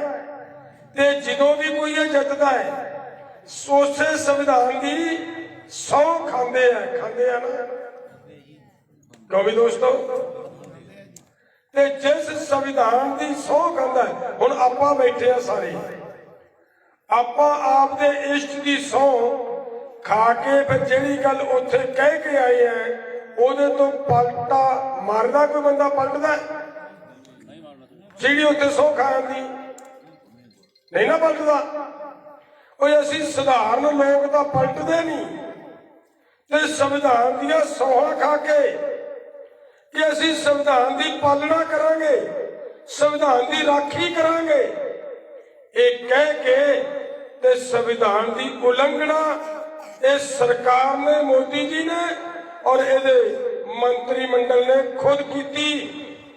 ਕੀ ਕੀਤੀ ਕਿ ਇਹਨਾਂ ਨੂੰ ਆ ਖੇਤੀ ਪ੍ਰਤੀ ਤੁਹਾਡੀ ਮਾਰਕੀਟਿੰਗ, ਫਸਲ ਦੀ ਮਾਰਕੀਟਿੰਗ ਤੱਕ ਅਗਰ ਕੋਈ ਕਾਨੂੰਨ ਬਣਨਾ ਹੈ, ਜੇ ਬਣਾਉਣ ਦੀ ਲੋੜ ਹੈ ਤਾਂ ਸੈਂਟਰ ਨਹੀਂ ਬਣਾ ਸਕਦੀ, ਉਹ ਸਟੇਟ ਗਵਰਨਮੈਂਟ ਬਣਾ ਸਕਦੀ ਹੈ। ਇਹ ਸੰਵਿਧਾਨ ਦੇ ਵਿੱਚ ਲਿਖਿਆ ਹੈ। ਤੇ ਇਹਨਾਂ ਨੇ ਕੀ ਕੀਤਾ, ਸਾਡੀ ਫਸਲ ਵੇਚਣ ਵਾਸਤੇ ਸਾਡੀ ਮੰਡੀ ਪ੍ਰਤੀ ਕਾਨੂੰਨ ਬਣ ਰਿਹਾ ਹੈ ਔਰ ਸਾਡੇ ਸਟੇਟਾਂ ਨੂੰ ਨਹੀਂ ਅਧਿਕਾਰ ਦਿੱਤਾ, ਸਟੇਟਾਂ ਦੇ ਹੱਥ ਚੋਂ ਫੜ ਕੇ ਕੇਂਦਰ ਬਣਾ ਰਿਹਾ ਹੈ। ਕੇਂਦਰ ਦਾ ਸਾਡੇ ਸੰਵਿਧਾਨ ਦੇ ਉੱਤੇ ਹਮਲਾ ਕਰਨਾ ਔਰ ਸਟੇਟਾਂ ਨੂੰ ਉਹਨਾਂ ਦੇ ਅਧਿਕਾਰ ਖੋਹ ਕੇ ਆਪਦੀ ਮਰਜ਼ੀ ਨਾਲ ਕਾਨੂੰਨ ਬਣਾਉਣਾ ਆਪਣੇ ਆਪ 'ਚ ਸ਼ੱਕੀ ਹੈ ਕਿ ਇਹਨਾਂ ਨੂੰ ਯਕੀਨ ਨਹੀਂ ਸੀਗਾ ਕਿ ਸਟੇਟਾਂ ਸ਼ਾਇਦ ਐਡਾ ਮਾੜਾ ਕਾਨੂੰਨ ਬਣਾਉਣ ਨਾ, ਔਰ ਸੰਵਿਧਾਨ ਦੀ ਉਲੰਘਣਾ ਕਰਕੇ ਬਣਿਆ। ਇਸ ਕਰਕੇ ਕਾਲਾ ਹੈ।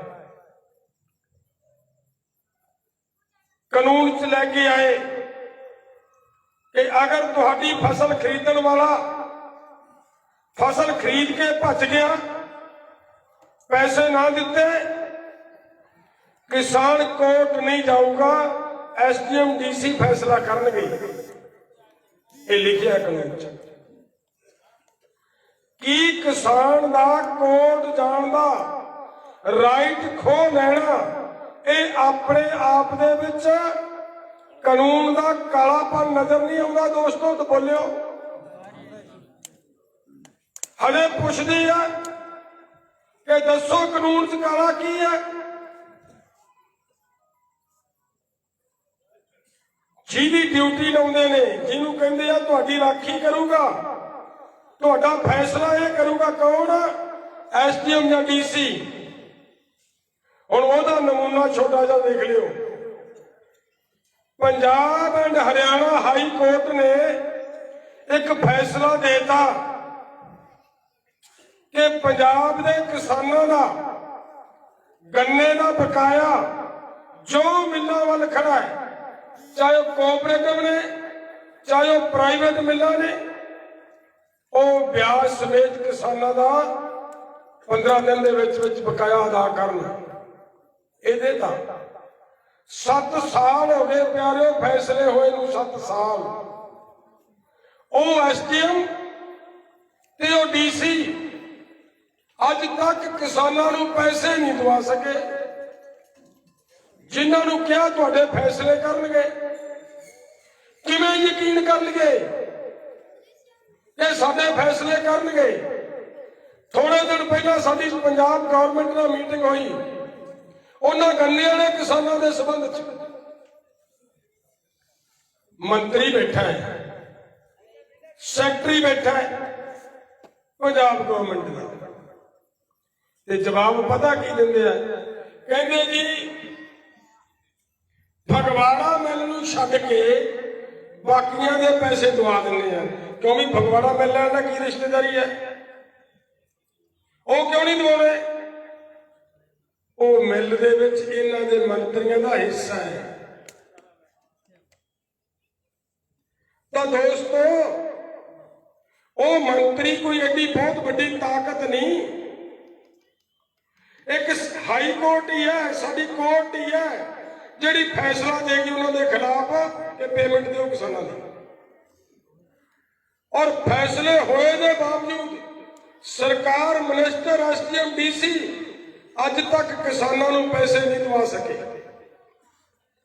ਤੇ ਉਹ ਐਸਡੀਐਮ ਸਾਡਾ ਫੈਸਲਾ ਕਰਿਆ ਕਰੇਗਾ ਕਿ ਤੁਸੀਂ ਪੈਸੇ ਕਿਸਾਨ ਨੇ ਲੈਣੇ ਵੀ ਆ ਕਿ ਨਹੀਂ ਲੈਣੇ। ਕਿਹਦੇ ਨਾਲ ਲੜ ਰਹੇ ਆ? ਅਡਾਨੀਆਂ ਨਾਲ। ਤੇ ਜਦੋਂ ਅਡਾਨੀਆਂ ਨਾਲ ਕਿਸਾਨ ਦੀ ਲੜਾਈ ਹੋਈ ਤੇ ਫੈਸਲਾ ਐਸਡੀਐਮ ਨੇ ਕਰਨਾ ਹੋਇਆ, ਫਿਰ ਕੀ ਮਿਲੇਗਾ? ਬੋਲੋਗਾ ਸਾਡੇ ਪੰਜਾਬ ਦੇ ਵਿੱਚ ਇੱਕ ਹੋਰ ਮਿਸਾਲ ਛੋਟੀ ਜਿਹੀ ਦੇ ਦਿਆਂ। ਐਸਡੀਐਮ ਹਰਚਰਨ ਸੰਧੂ ਹੁੰਦਾ ਸੀ, ਸਾਡਾ ਮਿੱਤਰ ਸੀ। ਉਹ ਐਸਡੀਐਮ ਦਾ ਲੜਕਾ ਐਮਐਸਸੀ ਕੀਤੀ ਆ ਮੁੰਡੇ ਨੇ, ਬਾਹਰ ਜਾ ਕੇ ਟਰਾਲਾ ਚਲਾ ਰਿਹਾ ਹੈ। ਗੱਲ ਹੋਈ, ਇਹ ਸੰਧੂ ਸਾਹਿਬ ਬੇਟੇ ਨੂੰ ਤੁਸੀਂ ਉਧਰ ਕਾਹਦੇ ਭੇਜਤਾ? ਤੇ ਉਹ ਬੰਦੇ ਨੇ ਗੱਲ ਸੁਣਾਈ ਜੀ, ਕਹਿੰਦਾ ਮੈਂ ਉਹਨੂੰ ਕਿਹਾ ਕਿ ਬੇਟੇ ਨੌਕਰੀ ਕਰ ਲੈ, ਨੌਕਰੀ ਦਵਾ ਦਿੰਦਾ, ਮੇਰੀ ਚਲਦੀ ਹੈ, ਇੰਨੀ ਕੁ ਤਾਂ ਜੋਗਰਾ ਹੈਗਾ। ਤੇ ਮੇਰੇ ਕਹਿੰਦਾ ਬੇਟੇ ਨੇ ਇਹ ਗੱਲ ਕਹੀ ਕਿ ਡੈਡੀ ਇਮਾਨਦਾਰੀ ਨਾਲ ਦੱਸੋ, ਤੁਸੀਂ ਐਸਡੀਐਮ ਹੋ, ਅੱਜ ਤੱਕ ਕਿੰਨੇ ਫੈਸਲੇ ਤੁਸੀਂ ਆਪਦੀ ਜ਼ਮੀਰ ਨਾਲ ਕੀਤੇ ਆ? ਕੋਈ ਇੱਕ ਵੀ ਫੈਸਲਾ ਆਪਦੀ ਜ਼ਮੀਰ ਨਾਲ ਕਰ ਸਕੇ ਹੋ? ਕਹਿੰਦਾ ਮੇਰੀ ਨੀਵੀਂ ਪੈ ਗਈ, ਮੈਥੋਂ ਦੇ ਸਾਹਮਣੇ ਬੋਲਿਆ ਨਹੀਂ ਗਿਆ।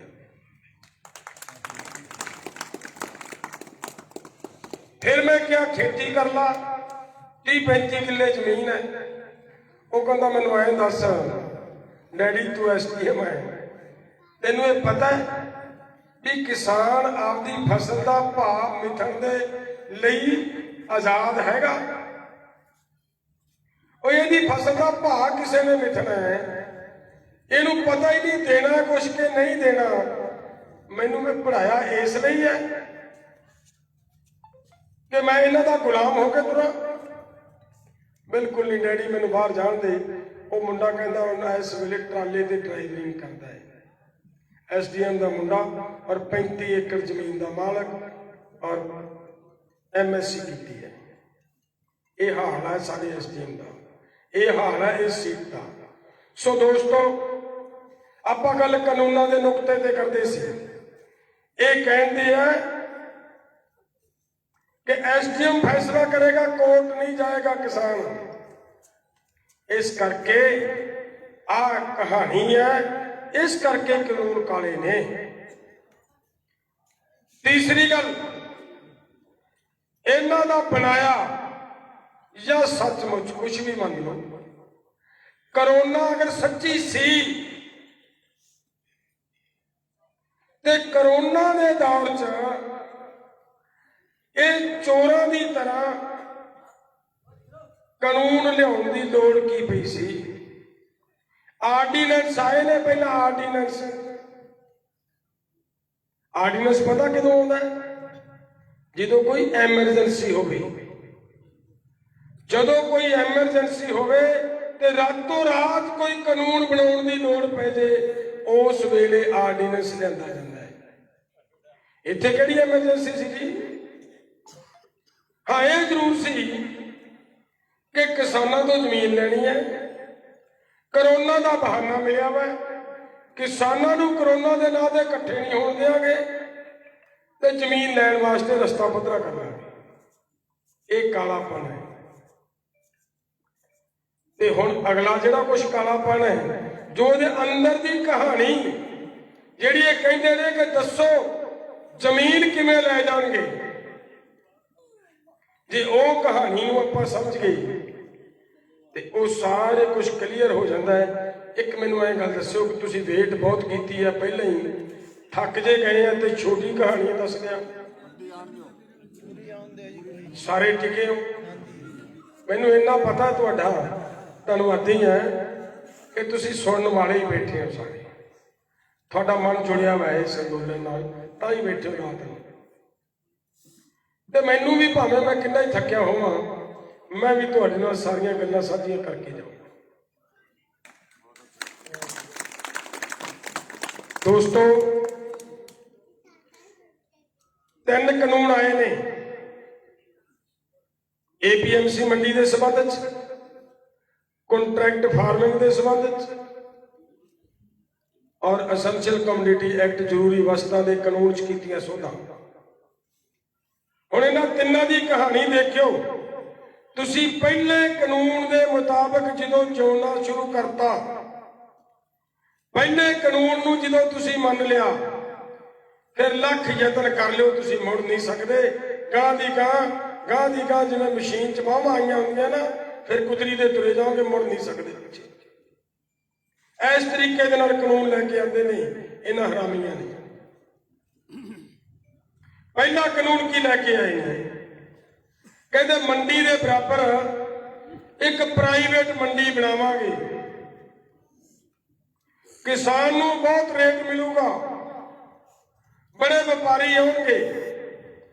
ਅਸੀਂ ਜਿੱਦੇ ਸਾਡੀਆਂ ਮੀਟਿੰਗਾਂ ਹੁੰਦੀਆਂ ਸੀ ਨਾ, ਅਸੀਂ ਉਸ ਦਿਨ ਇੱਕ ਗੱਲ ਕਹੀ ਸੀ ਤੇ ਅੱਜ ਵੀ ਕਹਿੰਦੇ ਆ ਕਿ ਮੋਦੀ ਜੀ, ਅਗਰ ਤੈਨੂੰ ਯਕੀਨ ਹੈ ਕਿ ਬਹੁਤ ਵਪਾਰੀ ਆਉਣਗੇ ਬਾਹਰਲੇ ਤੇ ਕਿਸਾਨਾਂ ਨੂੰ ਰੇਟ ਬਹੁਤ ਮਿਲੂਗਾ, ਤੇ ਕਿਰਪਾ ਕਰਕੇ ਪਹਿਲਾਂ ਬਿਹਾਰ ਵਾਲਿਆਂ ਨੂੰ ਰੇਟ ਦੇ ਲਾ। ਬਿਹਾਰ ਦੇ ਕਿਸਾਨਾਂ ਨੂੰ ਦਾ ਰੇਟ ਦਵਾਉਣਾ ਪਹਿਲਾਂ। ਬਿਹਾਰ ਦੇ ਕਿਸਾਨਾਂ ਦਾ ਝੋਨਾ ਪੰਜਾਬ ਤੇ ਹਰਿਆਣੇ ਦੀਆਂ ਮੰਡੀਆਂ 'ਚ ਆ ਕੇ ਵਿਕਦਾ ਹੈ।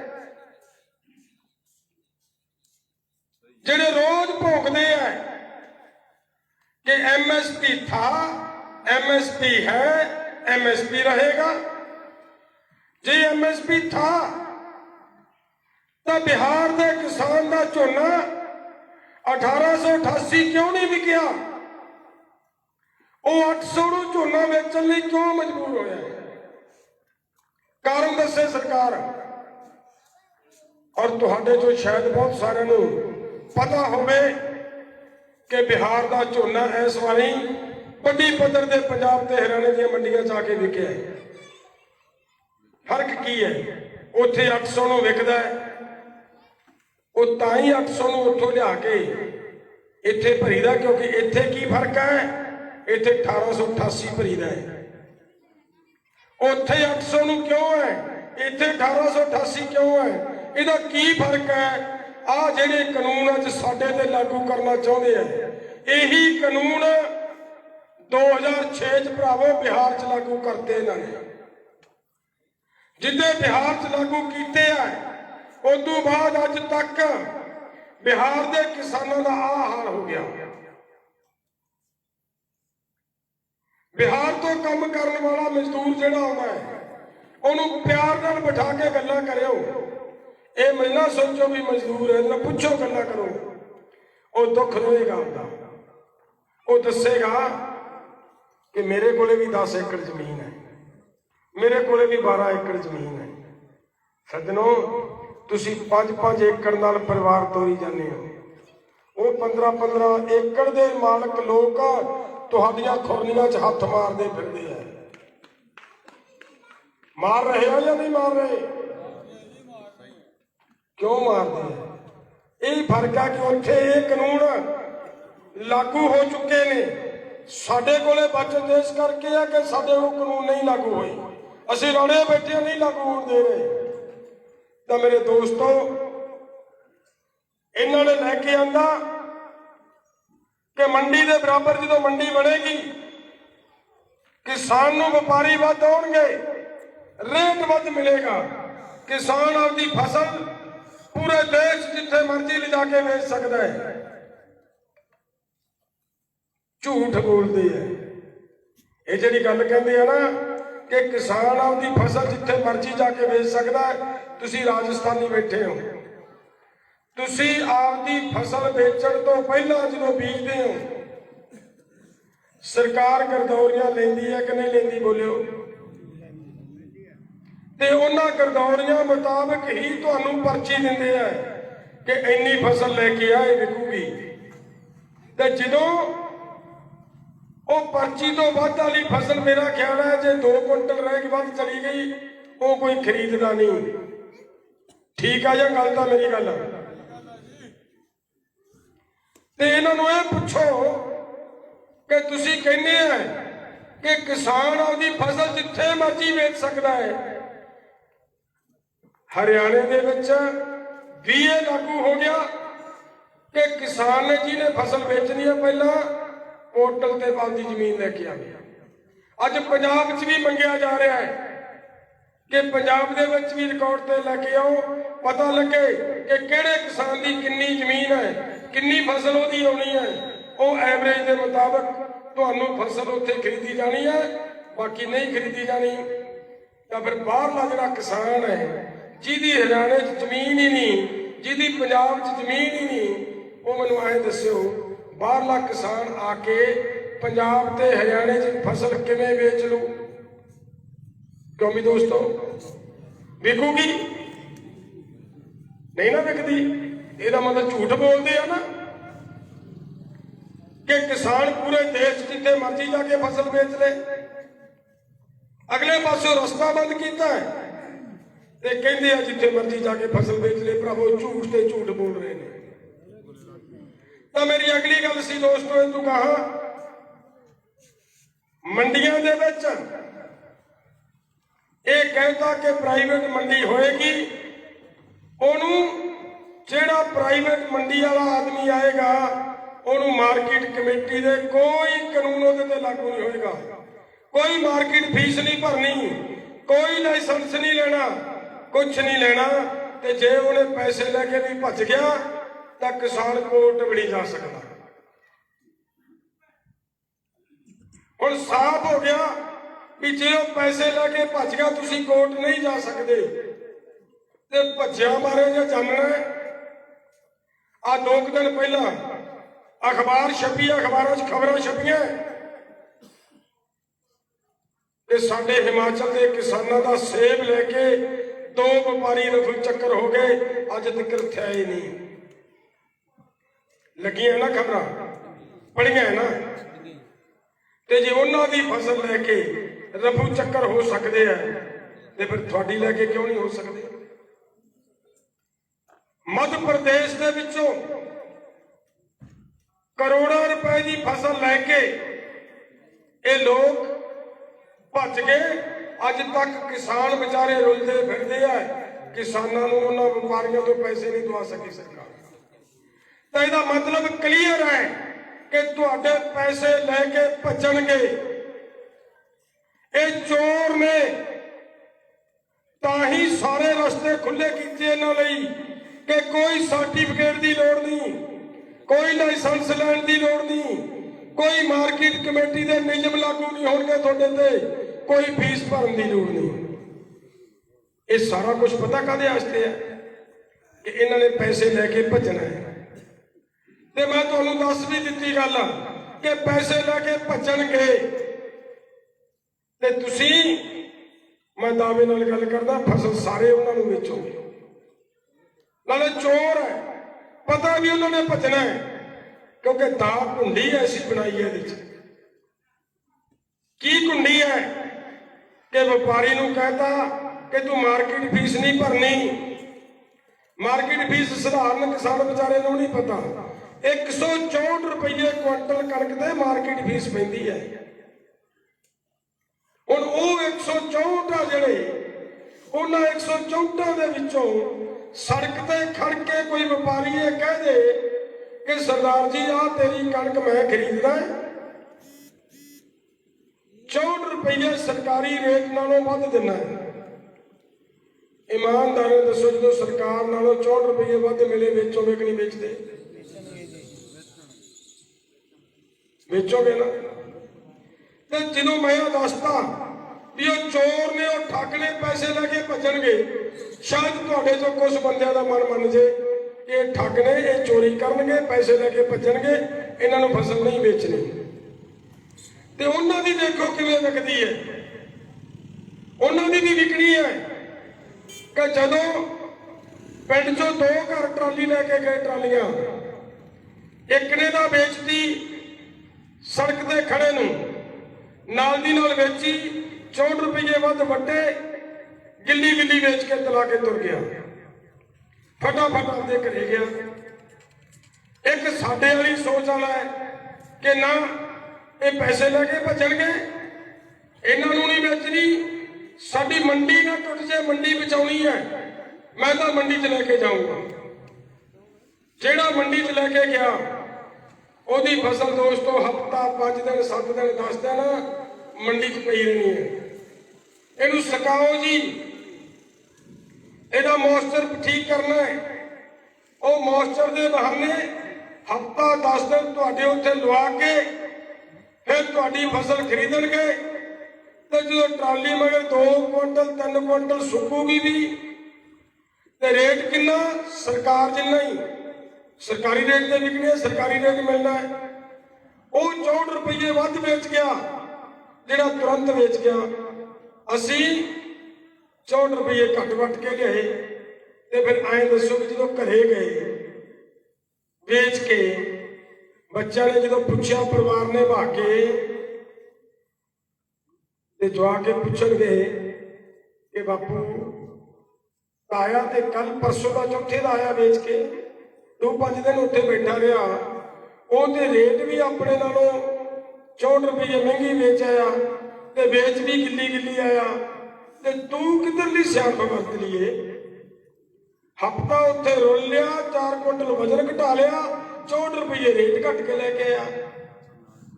ਘਰੇ ਲੜਾਈ ਬਣੇਗੀ ਕਿ ਨਹੀਂ ਬਣੇਗੀ? ਬੋਲਿਓ ਕਿਉਂ ਵੀ ਦੋਸਤੋ, ਬਣੇਗੀ ਘਰੇ ਲੜਾਈ। ਉਹ ਲੜਾਈ ਨੂੰ ਸ਼ਾਂਤ ਕਰਨ ਦੀ ਖਾਤਰ ਅਗਲੀ ਟਰਾਲੀ ਪਰ ਤੁਹਾਡੀ ਵੀ ਉੱਥੇ ਵਿਕੂਗੀ, ਬਾਹਰਲੀ ਮੰਡੀ 'ਚ ਵਿਕੇਗੀ ਨਾ। ਇਹਦਾ ਮਤਲਬ ਸਾਰਿਆਂ ਦਾ ਮਾਲ ਬਾਹਰਲੀ ਮੰਡੀ 'ਚ ਵਿਕੇਗਾ। ਤੇ ਜਦੋਂ ਸਾਰਿਆਂ ਦਾ ਮਾਲ ਬਾਹਰਲੀ ਮੰਡੀ 'ਚ ਵਿਕਿਆ, ਅੰਦਰਲੀ ਮੰਡੀ 'ਚ ਕੋਈ ਦਾਣਾ ਹੀ ਨਾ ਗਿਆ, ਫਿਰ ਕੀ ਹੋਏਗਾ? ਫਿਰ ਸਰਕਾਰ ਰਿਕਾਰਡ ਚੱਕੇਗੀ, FCI ਦਾ ਰਿਕਾਰਡ ਨਿਲ ਹੈ। ਇਹਦੀ ਕੋਈ ਲੋੜ ਨਹੀਂ। ਕਿਸਾਨ ਬਾਹਰਲੀ ਮੰਡੀ ਤੇ ਖੁਸ਼ ਨੇ ਔਰ FCI ਨੂੰ ਪਹਿਲਾਂ ਹੀ ਤੋੜਨ ਨੂੰ ਫਿਰਦੀ ਹੈ ਸਰਕਾਰ, ਖਤਮ ਕਰਨ ਨੂੰ ਫਿਰਦੀ ਹੈ। ਤੇ FCI ਦੇ ਉੱਤੇ ਕਾਂਡਾ ਮਾਰਨਗੇ, ਇਸ ਅਦਾਰੇ ਨੂੰ ਬੰਦ ਕਰੋ। ਤੇ ਦੋਸਤੋ ਇਹੀ ਕਰਨ ਦੀ ਚਾਲ ਹੈ, ਇਹੀ ਚਾਲ ਹੈ। ਤੇ ਜਦੋਂ FCI ਟੁੱਟੀ, ਤੁਹਾਡੀ ਫਸਲ ਖਰੀਦਣ ਵਾਲਾ ਅਦਾਰਾ ਖਤਮ ਹੋ ਗਿਆ। ਤੇ ਬਿਹਾਰ 'ਚ ਵੀ ਤਾਂ ਇਹੀ ਹਾਲ ਹੈ। ਇਹੀ ਅਦਾਰਾ ਤਾਂ ਉੱਥੋਂ ਖਤਮ ਕੀਤਾ ਹੈ, ਇਹੀ ਇੱਥੋਂ ਖਤਮ ਹੋ ਗਿਆ। ਤਾਂ ਫਿਰ ਤੁਹਾਡੀ ਫਸਲ ਇੱਥੇ ਵੀ ਵਪਾਰੀ ਖਰੀਦਣਗੇ। ਤੇ ਜਦੋਂ ਵਪਾਰੀਆਂ ਨੇ ਖਰੀਦਣੀ ਹੈ ਫਸਲ, ਤਾਂ ਮੇਰੇ ਦੋਸਤੋ ਅੱਜ ਜਿਹੜਾ ਬਿਹਾਰ ਤੋਂ ਝੋਨਾ 800-900 ਨੂੰ ਖਰੀਦ ਕੇ ਇੱਥੇ 1800 ਨੂੰ ਭਰੀਦਾ। ਤੇ ਜਦੋਂ ਇੱਥੋਂ 1800 ਨੂੰ ਭਰਨ ਵਾਲਾ ਭਾਂਡਾ ਹੀ ਖਤਮ ਹੋ ਗਿਆ, ਉਹ ਹੋਇਆ ਹੀ ਨਾ 1800 ਨੂੰ ਖਰੀਦਣ ਵਾਲਾ, ਫਿਰ ਉੱਥੋਂ ਜਾ ਕੇ ਪੰਜਾਬ ਦਾ, ਹਰਿਆਣੇ ਦਾ ਵਪਾਰੀ ਖਰੀਦੂ ਝੋਨਾ? ਬੋਲਿਓ ਕਿਉਂ ਵੀ ਦੋਸਤੋ, ਲੋੜ ਕੀ ਹੈ? ਨਹੀਂ ਨਾ ਖਰੀਦੇਗਾ। ਤੇ ਜਦੋਂ ਉੱਥੇ ਪੰਜਾਬ ਤੇ ਹਰਿਆਣੇ ਦਾ ਵਪਾਰੀ ਜਾਣੋਂ ਹਟ ਗਿਆ, ਉਹਦਾ ਰੇਟ ਹੋਰ ਥੱਲੇ ਜਾਏਗਾ ਕਿ ਨਹੀਂ ਜਾਂਦਾ? ਹੋਰ ਥੱਲੇ ਜਾਏਗਾ। ਜਿਹੜਾ ਅੱਜ 700 ਜਾਂ 800 ਹੈ, ਉਹ 500 ਜਾਂ 600 ਤੇ ਆ ਜਾਏਗਾ। ਤੇ ਤੁਹਾਡਾ ਵੀ ਉਹਨਾਂ ਵਪਾਰੀਆਂ ਨੇ ਖਰੀਦਣਾ ਹੈ। ਫਿਰ ਉਹ ਵਪਾਰੀ ਤੁਹਾਡੀ ਢੇਰੀ ਤੇ ਜਦੋਂ ਜਾਣਗੇ, ਇਹ ਕਹਿਣਗੇ ਕਿ ਸਰਦਾਰ ਜੀ ਬਿਹਾਰ 'ਚੋਂ 800 ਨੂੰ 700 ਨੂੰ ਮਿਲਦਾ ਹੈ, ਇੱਥੇ ਆ ਕੇ 700 ਨੂੰ ਪਹਿਲਾਂ ਸਾਨੂੰ ਬਿਹਾਰ ਆਉਣਾ, ਅਗਰ 700 ਨੂੰ ਵੇਚਣਾ ਹੈ ਤਾਂ ਅਸੀਂ ਤੇਰਾ ਖਰੀਦਣ ਲਈ ਤਿਆਰ ਹਾਂ, ਨਹੀਂ ਤਾਂ ਜਿਹਨੂੰ ਮਰਜ਼ੀ ਵੇਚ ਲਾ। ਕੀ ਖਿਆਲ ਆ? ਬੋਲਿਓ। ਇਹ ਆ ਨਾ ਲੋਕਮਾ ਢੰਗ, ਜਿਹੜਾ ਕਹਿੰਦੇ ਨੇ ਕਿ ਬਹੁਤ ਵਪਾਰੀ ਆਉਣਗੇ, ਕਿਸਾਨ ਮਾਲਾਮਾਲ ਹੋਣਗੇ। ਅਸੀਂ ਕਹਿੰਦੇ ਜੇ ਮਾਲਾਮਾਲ ਹੋਣ ਵਾਲਾ ਰਸਤਾ ਸੀ ਤਾਂ ਬਿਹਾਰ ਦਾ ਕਿਸਾਨ ਕਿਉਂ ਨਹੀਂ ਪਹਿਲਾਂ ਮਾਲਾਮਾਲ ਕੀਤਾ? ਪਹਿਲਾਂ ਬਿਹਾਰ ਵਾਲਿਆਂ ਨੂੰ ਮਾਲਾਮਾਲ ਕਰ ਲਓ, ਪਹਿਲਾਂ ਉਹਨਾਂ ਦੀ ਆਰਥਿਕਤਾ ਸੁਧਾਰ ਲਓ, ਫਿਰ ਅਸੀਂ ਆਪੇ ਹੀ ਮੰਗ ਲਾਂਗੇ ਕਿ ਇਹ ਕਾਨੂੰਨ ਸਾਡੇ ਵੀ ਦੇਣ। ਸਾਡੇ ਵਾਲਾ ਸਿਸਟਮ ਲੋੜ ਹੈ ਭਾਰਤ 'ਚ ਲਾਗੂ ਕਰਨ ਦੀ, ਤਾਂ ਕਿ ਪੂਰੇ ਭਾਰਤ ਦੇ ਕਿਸਾਨਾਂ ਨੂੰ MSP ਠੀਕ ਮਿਲੇ, ਪੂਰੇ ਭਾਰਤ ਦੇ ਕਿਸਾਨਾਂ ਨੂੰ ਭਾਅ ਮਿਲੇ। ਤੇ ਮੇਰੇ ਦੋਸਤੋ, ਇਹ ਤੁਰ ਪਏ, ਉੱਥੋਂ ਦਾ ਬਰਬਾਦ ਹੋਇਆ ਢਾਂਚਾ ਵੀ ਸਾਰੇ ਦੇਸ਼ ਦੇ ਵਿੱਚ ਲਾਗੂ ਕਰਨ ਲਈ। ਤਾਂ ਸੱਜਣੋ, ਅੱਜ 1888 ਵੇਚਦੇ ਹੋ,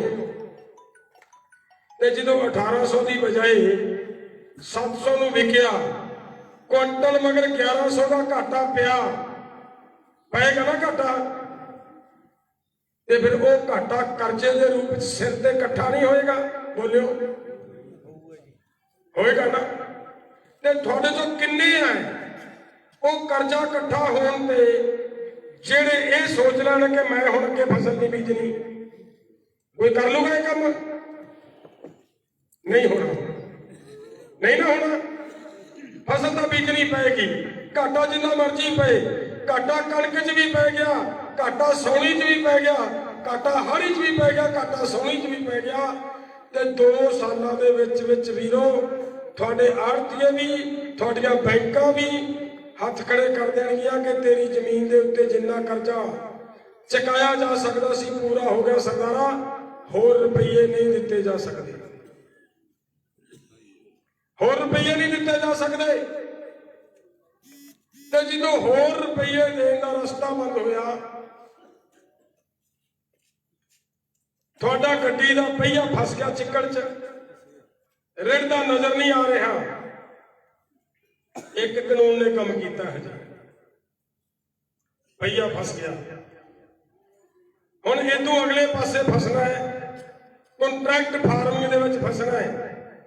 ਉਹਨਾਂ ਨੇ ਕਿਹਾ ਕਿਸਾਨ ਦੀ ਸਹਿਮਤੀ ਹੋਈ ਤਾਂ ਜੋ ਮਰਜ਼ੀ ਕੀਤਾ ਜਾ ਸਕਦਾ ਹੈ।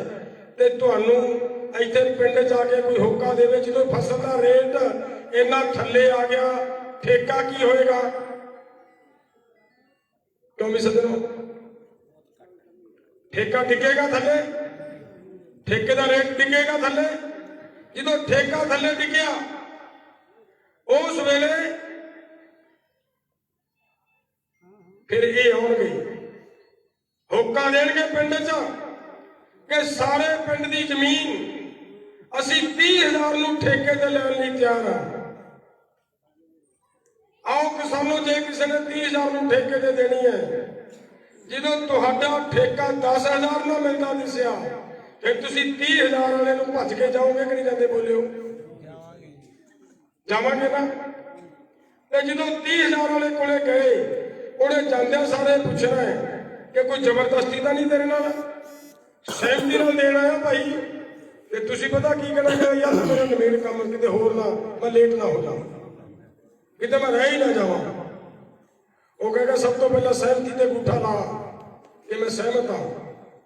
ਸਹਿਮਤੀ ਤੇ ਅੰਗੂਠਾ ਲਵਾ ਕੇ ਤੁਹਾਡੀ ਜ਼ਮੀਨ ਮੇਰੇ ਦੋਸਤੋ ਅਡਾਨੀਆਂ ਤੇ ਅਬਾਨੀਆਂ ਕੋਲੇ ਜਾਏਗੀ। ਪੱਤਰਕਾਰ ਆਉਣਗੇ, ਪਿੰਡ ਸਾਰਿਆਂ ਨੂੰ ਪੁੱਛਣਗੇ, ਭਾਈ ਜ਼ਮੀਨ ਸਾਰਿਆਂ ਨੇ ਠੇਕੇ ਤੇ ਦੇਤੀ, ਕਿਉਂ ਦੇਤੀ? ਤੁਸੀਂ ਪਤਾ ਕੀ ਕਹੋਗੇ? ਇੱਥੇ ਜ਼ਮੀਨ ਨੂੰ ਕੋਈ 10,000 ਨੂੰ ਠੇਕੇ ਤੇ ਲੈਣ ਨੂੰ ਤਿਆਰ ਨਹੀਂ ਸੀ, ਉਹਨਾਂ ਨੇ ਆ ਕੇ 30,000 ਦੇਤਾ ਜਾਂ 25,000 ਦੇਤਾ, ਅਸੀਂ ਤੇ ਬਹੁਤ ਵਧੀਆ ਰਹਿ ਗਏ। ਕਿਉਂ ਵੀ ਦੋਸਤੋ, ਕਹੋਗੇ ਨਾ? ਤੇ ਫਿਰ ਪੱਤਰਕਾਰ ਦਾ ਅਗਲਾ ਸਵਾਲ ਇਹ ਆਏਗਾ ਵੀ ਜਿਹੜੀ ਫਿਰ ਮੋਦੀ ਜੀ ਗੱਲ ਕਰਦੇ ਸੀ ਕਿ ਤੁਹਾਡੀ ਆਮਦਨ ਦੁੱਗਣੀ ਕਰਾਂਗਾ, ਫਿਰ ਹੋ ਗਈ ਫਿਰ ਤਾਂ ਆਮਦਨ ਦੁੱਗਣੀ। 10,000 ਨੂੰ ਕੋਈ ਠੇਕੇ ਤੇ ਪੈਲੀ ਨਹੀਂ ਲੈਂਦਾ ਸੀ, ਤੇ ਮੋਦੀ ਜੀ ਦੀ ਕਿਰਪਾ ਨਾਲ ਇਸ ਕੰਪਨੀ ਨੇ ਆ ਕੇ 30,000 ਨੂੰ ਜਾਂ 25,000 ਨੂੰ ਜ਼ਮੀਨ ਠੇਕੇ ਤੇ ਲੈ ਲਈ।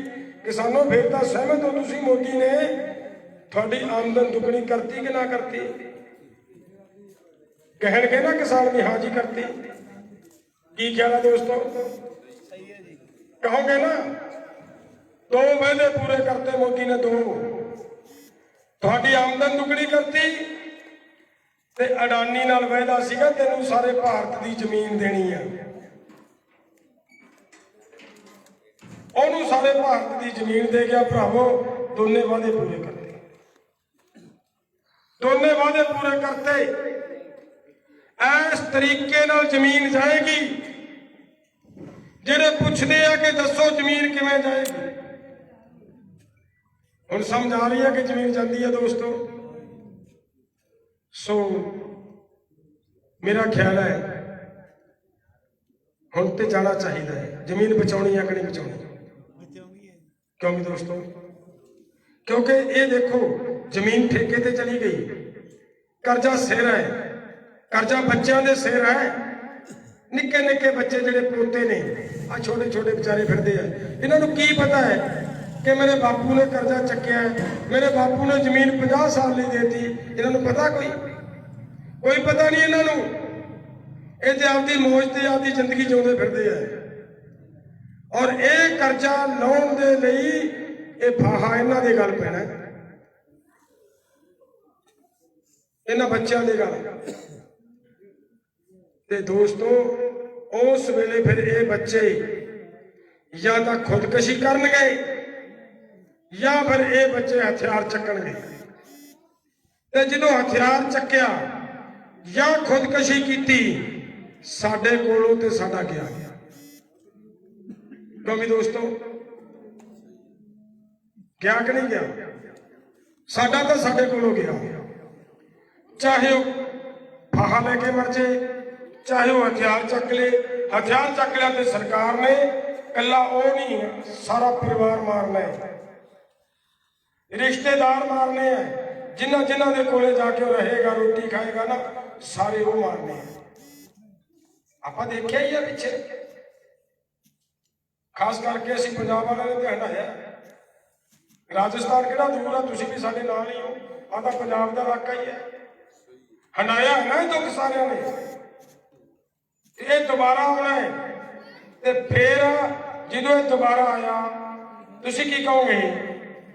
ਤੁਸੀਂ ਇਹ ਕਹੋਗੇ ਬੱਚਿਆਂ ਨੂੰ ਕਿ ਬੇਟਾ ਨਾ ਇਹ ਕੰਮ ਨਾ ਕਰ। ਅਸੀਂ ਵੇਖਿਆ ਅੱਗੇ ਬੜੀ ਤਬਾਹੀ ਹੋਈ ਸੀ, ਪਰਿਵਾਰਾਂ ਦੇ ਪਰਿਵਾਰ ਖਤਮ ਕਰਤੇ ਸਰਕਾਰ ਨੇ। ਇਹ ਕੰਮ ਨਾ ਕਰਿਓ, ਰੋਕੋਗੇ ਨਾ? ਇਹ ਤਾਂ ਸਭ ਦੇ ਮੁਤਾਬਕ ਬੱਚਿਆਂ ਨੂੰ ਰੋਕੋਗੇ। ਤੇ ਜਦੋਂ ਬੱਚਿਆਂ ਨੂੰ ਰੋਕਣ ਲੱਗੇ ਤੇ ਜੀ ਉਸ ਵੇਲੇ ਬੱਚੇ ਨੇ ਸਵਾਲ ਕਰ ਲਿਆ ਕਿ ਬਾਪੂ ਇਹ ਜਿਹੜਾ ਕਰਜ਼ਾ ਅੱਜ ਮੈਨੂੰ ਇਹ ਕਹਿੰਦਾ ਕਿ ਜਾਂ ਤਾਂ ਫਾਹਾ ਲੈ ਤੇ ਜਾਂ ਗੱਲ ਚੱਕ, ਜਿਹੜਾ ਮੈਨੂੰ ਇਸ ਰਸਤੇ ਤੇ ਤੁਰਨ ਲਈ ਮਜਬੂਰ ਕਰਦਾ ਹੈ, ਇਹ ਕਰਜ਼ਾ ਬਾਪੂ ਤੂੰ ਚੱਕਿਆ ਸੀ ਕਿ ਮੈਂ ਚੱਕਿਆ ਸੀ? ਕਿਉਂ ਵੀ ਦੋਸਤੋ, ਜਵਾਬ ਹੈ ਕਿਸੇ ਕੋਲੇ? ਕੀ ਜਵਾਬ ਦਿਓਗੇ ਬੱਚਿਆਂ ਨੂੰ? ਤੇ ਉਸ ਵੇਲੇ ਬੱਚੇ ਨੇ ਸਵਾਲ ਕਰ ਲਿਆ ਕਿ ਬਾਪੂ ਜਿੱਦੇ ਅੰਦੋਲਨ ਲੜਿਆ ਜਾ ਰਿਹਾ ਸੀ, ਜੇ ਤੂੰ ਉਹਦੇ 'ਚ ਗਿਆ ਹੁੰਦਾ ਤਾਂ ਇਹ ਕਾਨੂੰਨ ਨਾ ਆਉਂਦੇ, ਇਹ ਕਾਨੂੰਨ ਨਾ ਆਉਂਦੇ ਜਿਨ੍ਹਾਂ ਦੇ ਕਰਕੇ ਅੱਜ ਮੈਂ ਮਰ ਰਿਹਾ। ਤੂੰ ਆਰਾਮ ਕਰਨ ਦੇ ਲਾਲਚ ਪੈ ਗਿਆ, ਤੂੰ ਸੋਚ ਲਿਆ ਕਿ ਉੱਥੇ ਕੀ ਕਰਾਂਗੇ, ਸੜਕਾਂ ਤੇ ਪੈਣਾ ਪਏਗਾ, ਮੱਛਰ ਲੜੇਗਾ। ਤੂੰ ਸੋਚ ਲਿਆ ਕਿ ਉੱਥੇ ਡਾਕਾਂ ਪੈਣਗੀਆਂ, ਤੂੰ ਸੋਚ ਲਿਆ ਕਿ ਉੱਥੇ ਮੱਛਰ ਖਾਏਗਾ, ਤੂੰ ਸੋਚ ਲਿਆ ਕਿ ਉੱਥੇ ਜੇਲ੍ਹ ਨਾ ਜਾਣਾ ਪੈ ਜੇ। ਤੂੰ ਤੇ ਬਾਪੂ ਜ਼ਿੰਦਗੀ ਸੌਖੀ ਕੱਟ ਲਈ ਤੇ ਫਿਰ ਸਾਡੇ ਨਾਲ ਤਾਂ ਹੁਣੇ ਹੋਣੀ ਹੈ। ਤੂੰ ਆਪਦੀ ਅਕਲ ਰੱਖ ਆਪਦੇ ਕੋਲੇ ਬਾਪੂ, ਸਾਨੂੰ ਇਹ ਅਕਲ ਦੀ ਲੋੜ ਨਹੀਂ ਰਹੇਗੀ ਹੁਣ। ਅਸੀਂ ਜਿਹੜਾ ਰਸਤਾ ਚੁਣ ਲੱਗੇ ਆ, ਸਾਡੇ ਵਾਸਤੇ ਇਹੀ ਰਸਤਾ ਹੈ, ਸਾਨੂੰ ਤੁਰਨ ਦੇ ਇਸ ਰਸਤੇ। ਕੀ ਖਿਆਲ ਹੈ, ਬੱਚੇ ਵੀਰ ਕੇ ਤੁਰਨਗੇ ਜਾਂ ਰੋਕ ਲੋਗੇ? ਕਿਉਂਕਿ ਸੱਜਣੋ, ਹੈਗੀ ਹਿੰਮਤ ਰੋਕ ਲੈਣ ਦੀ? ਨਹੀਂ ਰੁਕਣੀ। ਅੱਜ ਵਕਤ ਆ ਦੋਸਤੋ, ਜਿੱਤਾਂਗੇ। ਤਕੜੇ ਹੋਵੋ, ਹਮਲਾ ਮਾਰੋ, ਦਿਸਣਾ ਚਾਹੀਦਾ ਰਾਜਸਥਾਨ ਬੈਠਾ ਉੱਥੇ। ਇੱਕ ਗੱਲ ਹੋਰ ਬੜੀ ਵੱਡੀ ਹੈ, ਜਿਹੜੇ ਤੁਸੀਂ ਸਾਥੀ ਮੋਰਚੇ 'ਚ ਜਾਂਦੇ ਹੋ ਜਾਂ ਅੱਜ ਜਾਓ ਤੇ ਪਤਾ ਲੱਗੇ, ਮੋਰਚੇ ਦੇ ਵਿੱਚ ਘੱਟੋ ਘੱਟ 150 ਮੁੰਡਾ PhD ਕਰੀ ਜਾਂਦਾ। ਇਸ ਮੋਰਚੇ ਦੇ PhD, ਹਰੇਕ ਮੋਰਚੇ ਤੇ PhD ਨਹੀਂ ਹੁੰਦੀ, ਇਸ ਮੋਰਚੇ ਦੇ PhDਆਂ ਕਰੀ ਜਾਂਦੇ ਨੇ। ਤੇ ਜਿਹੜੇ PhD ਕਰ ਰਹੇ ਆ, ਉਹ ਵਾਲ ਤੋਂ ਖੱਲ ਲਾਉਂਦੇ ਆ।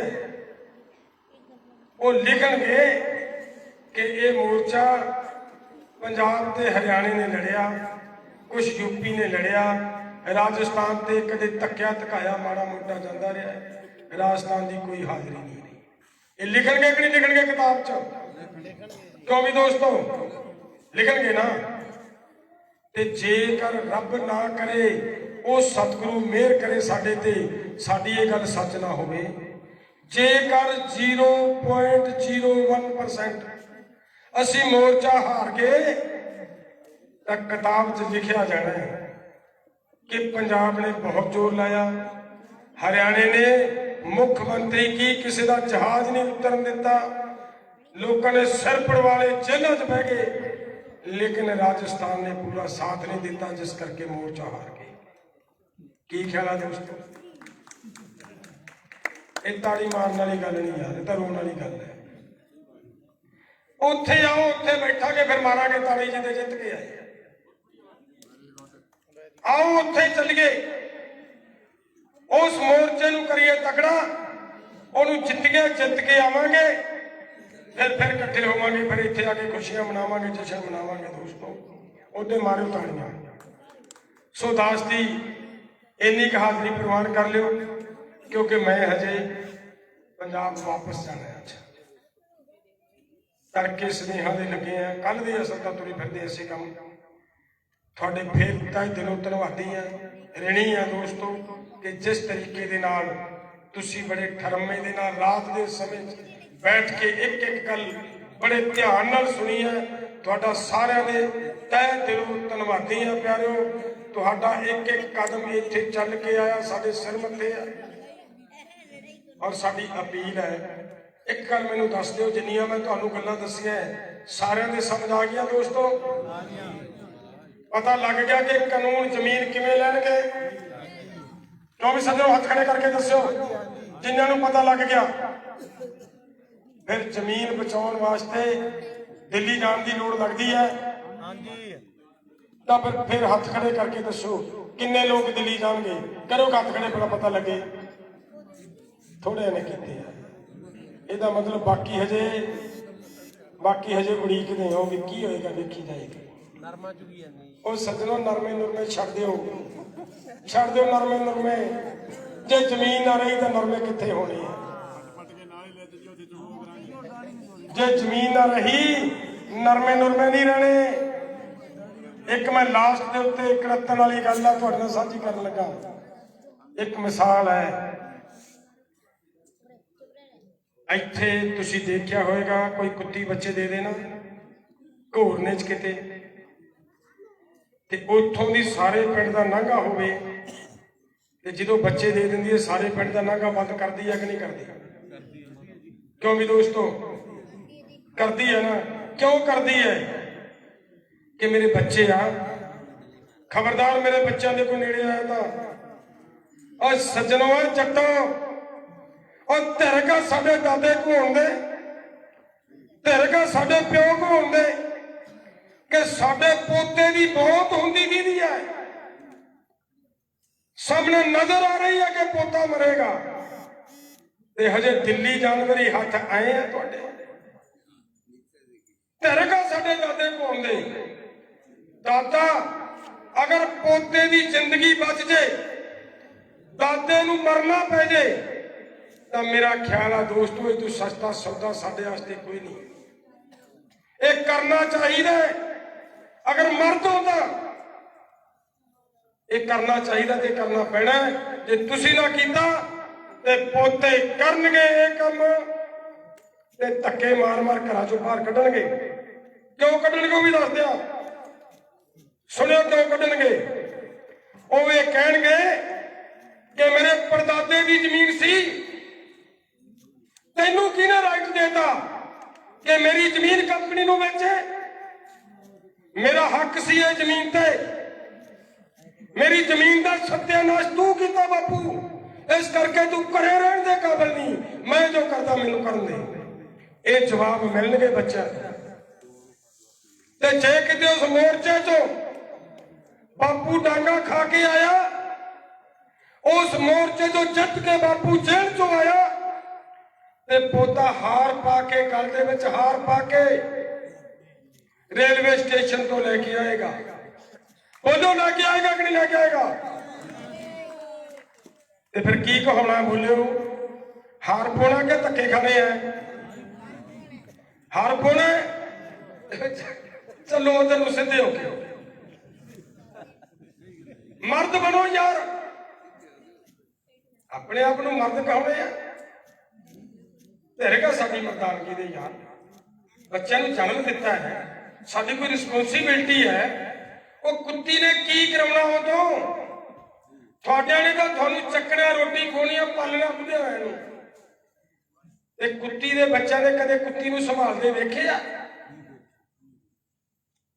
जिद्दे दुध चूण हट के गए मार के डालियां कोई किधरे, लेकिन वो तो आप जानी राखी करती है कि मेरा ने कोई सोटी ना मार जाए, मेरा कोई छेड़ ना जाए। तुसी कहने जो हुंदा होण दो।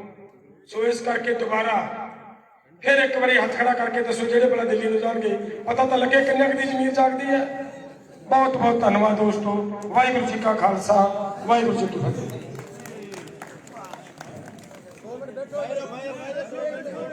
एक बार 2 मिनट का समय और लेंगे आपसे। साथी मनीष जी अब आपको धन्यवाद देंगे और सरदार जी को सरोपा भेंट करेंगे। सबसे पहले मेरे मक्कासर गांव की पावन धरा पे आए हुए हमारे किसान नेता जगजीत सिंह जी डल्लेवाल और अभिमन्यु जी कोहार और उनकी पूरी टीम, सबको हमारे गांव मक्कासर की तरफ से आप सबको बहुत बहुत धन्यवाद और शुक्रिया जो आप अपने इस कीमती समय में से यहाँ पे हमारे लिए समय निकाल के आए और ये जो 3 काले कानून हैं इनके बारे में बहुत ही बारीकियों से सारे किसान मजदूर भाइयों को आपने ये बातें समझाई।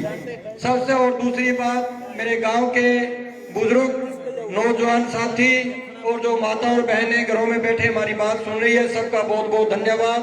और दूसरी ग्राम पंचायतों से बावरिया वाली ढाणी, नूरपुरा, डबली कुतुब, मौलवी, झंडावाली, रोडावाली से सेचीपुरा, करनीसर और फतेहगढ़ 36 SSW 30 SSW से गांवों से आए हुए मेरे किसान साथियों और सरपंच साहिबान मलकोका से भी आए हुए मेरे साथियों, आप सबका बहुत बहुत धन्यवाद जो आपने हमारा मक्कासर गांव का इज्जत मान सम्मान हमारा बढ़ाया। आपने यहाँ पे आके और किसान साथियों की बात सुन के जो 10-10 महीनों से हमारे लिए, हमारे परिवार के लिए, हमारे बच्चों के लिए अपना घर बार छोड़ के 10-10 महीनों से बॉर्डरों पे बैठे हैं। और ये सोचने वाली बात है कि इस उम्र में इनका आज भी जोश वैसा ही कायम है और हमें समझाने के लिए ये बातें आज 2-3 से ये लगातार हर गांव में इतना टाइम देके हर आदमी को समझाने का प्रयास कर रहे हैं। और हमारा ये फर्ज बनता है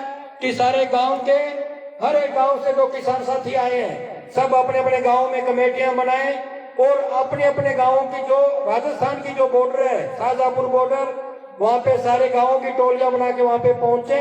पहले भी मेरे गांव के किसान साथी कुछ गए थे वहां पे, अभी थोड़ा सीजन का टाइम है, पर अगर ज्यादा नहीं तो कम से कम 8 या 10 आदमी तो हम गाँव के वहां पे कमेटियां बना के वहां पे जा सकते हैं, उनके आने के बाद में दूसरे जा सकते हैं।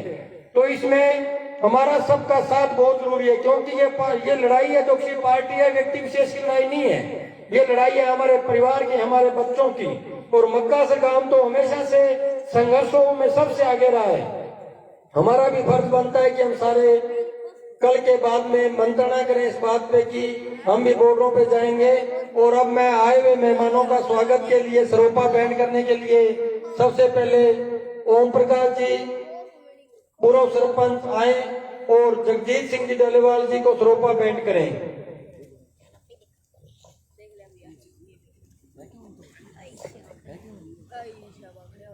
है क्यों? आओ जी।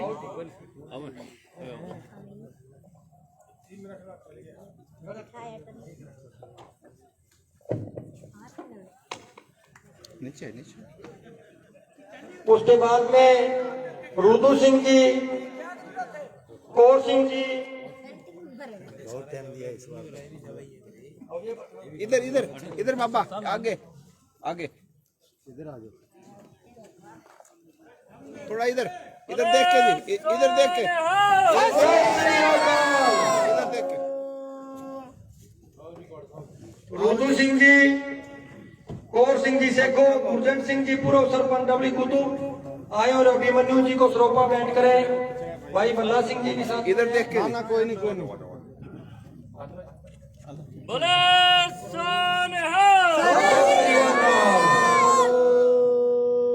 रुदू सिंह जी, जगजीत सिंह जी को सरोपा बैंड करेंगे। भाई अवतार सिंह भी साथ में, अवतार सिंह जी आप भी साथ में हो।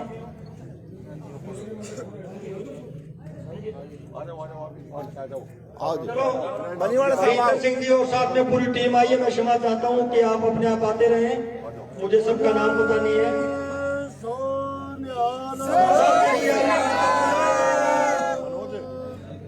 इंद्रजीत भाई साहब को अवतार सिंह जी सरोपा बैंड करेंगे।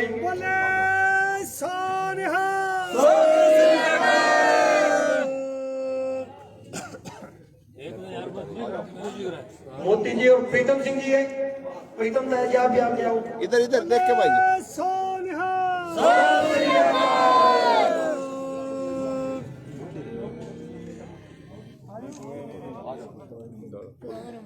कहाँ गए अपने आप? एक मिनट जी इधर देख के सत श्री अकाल।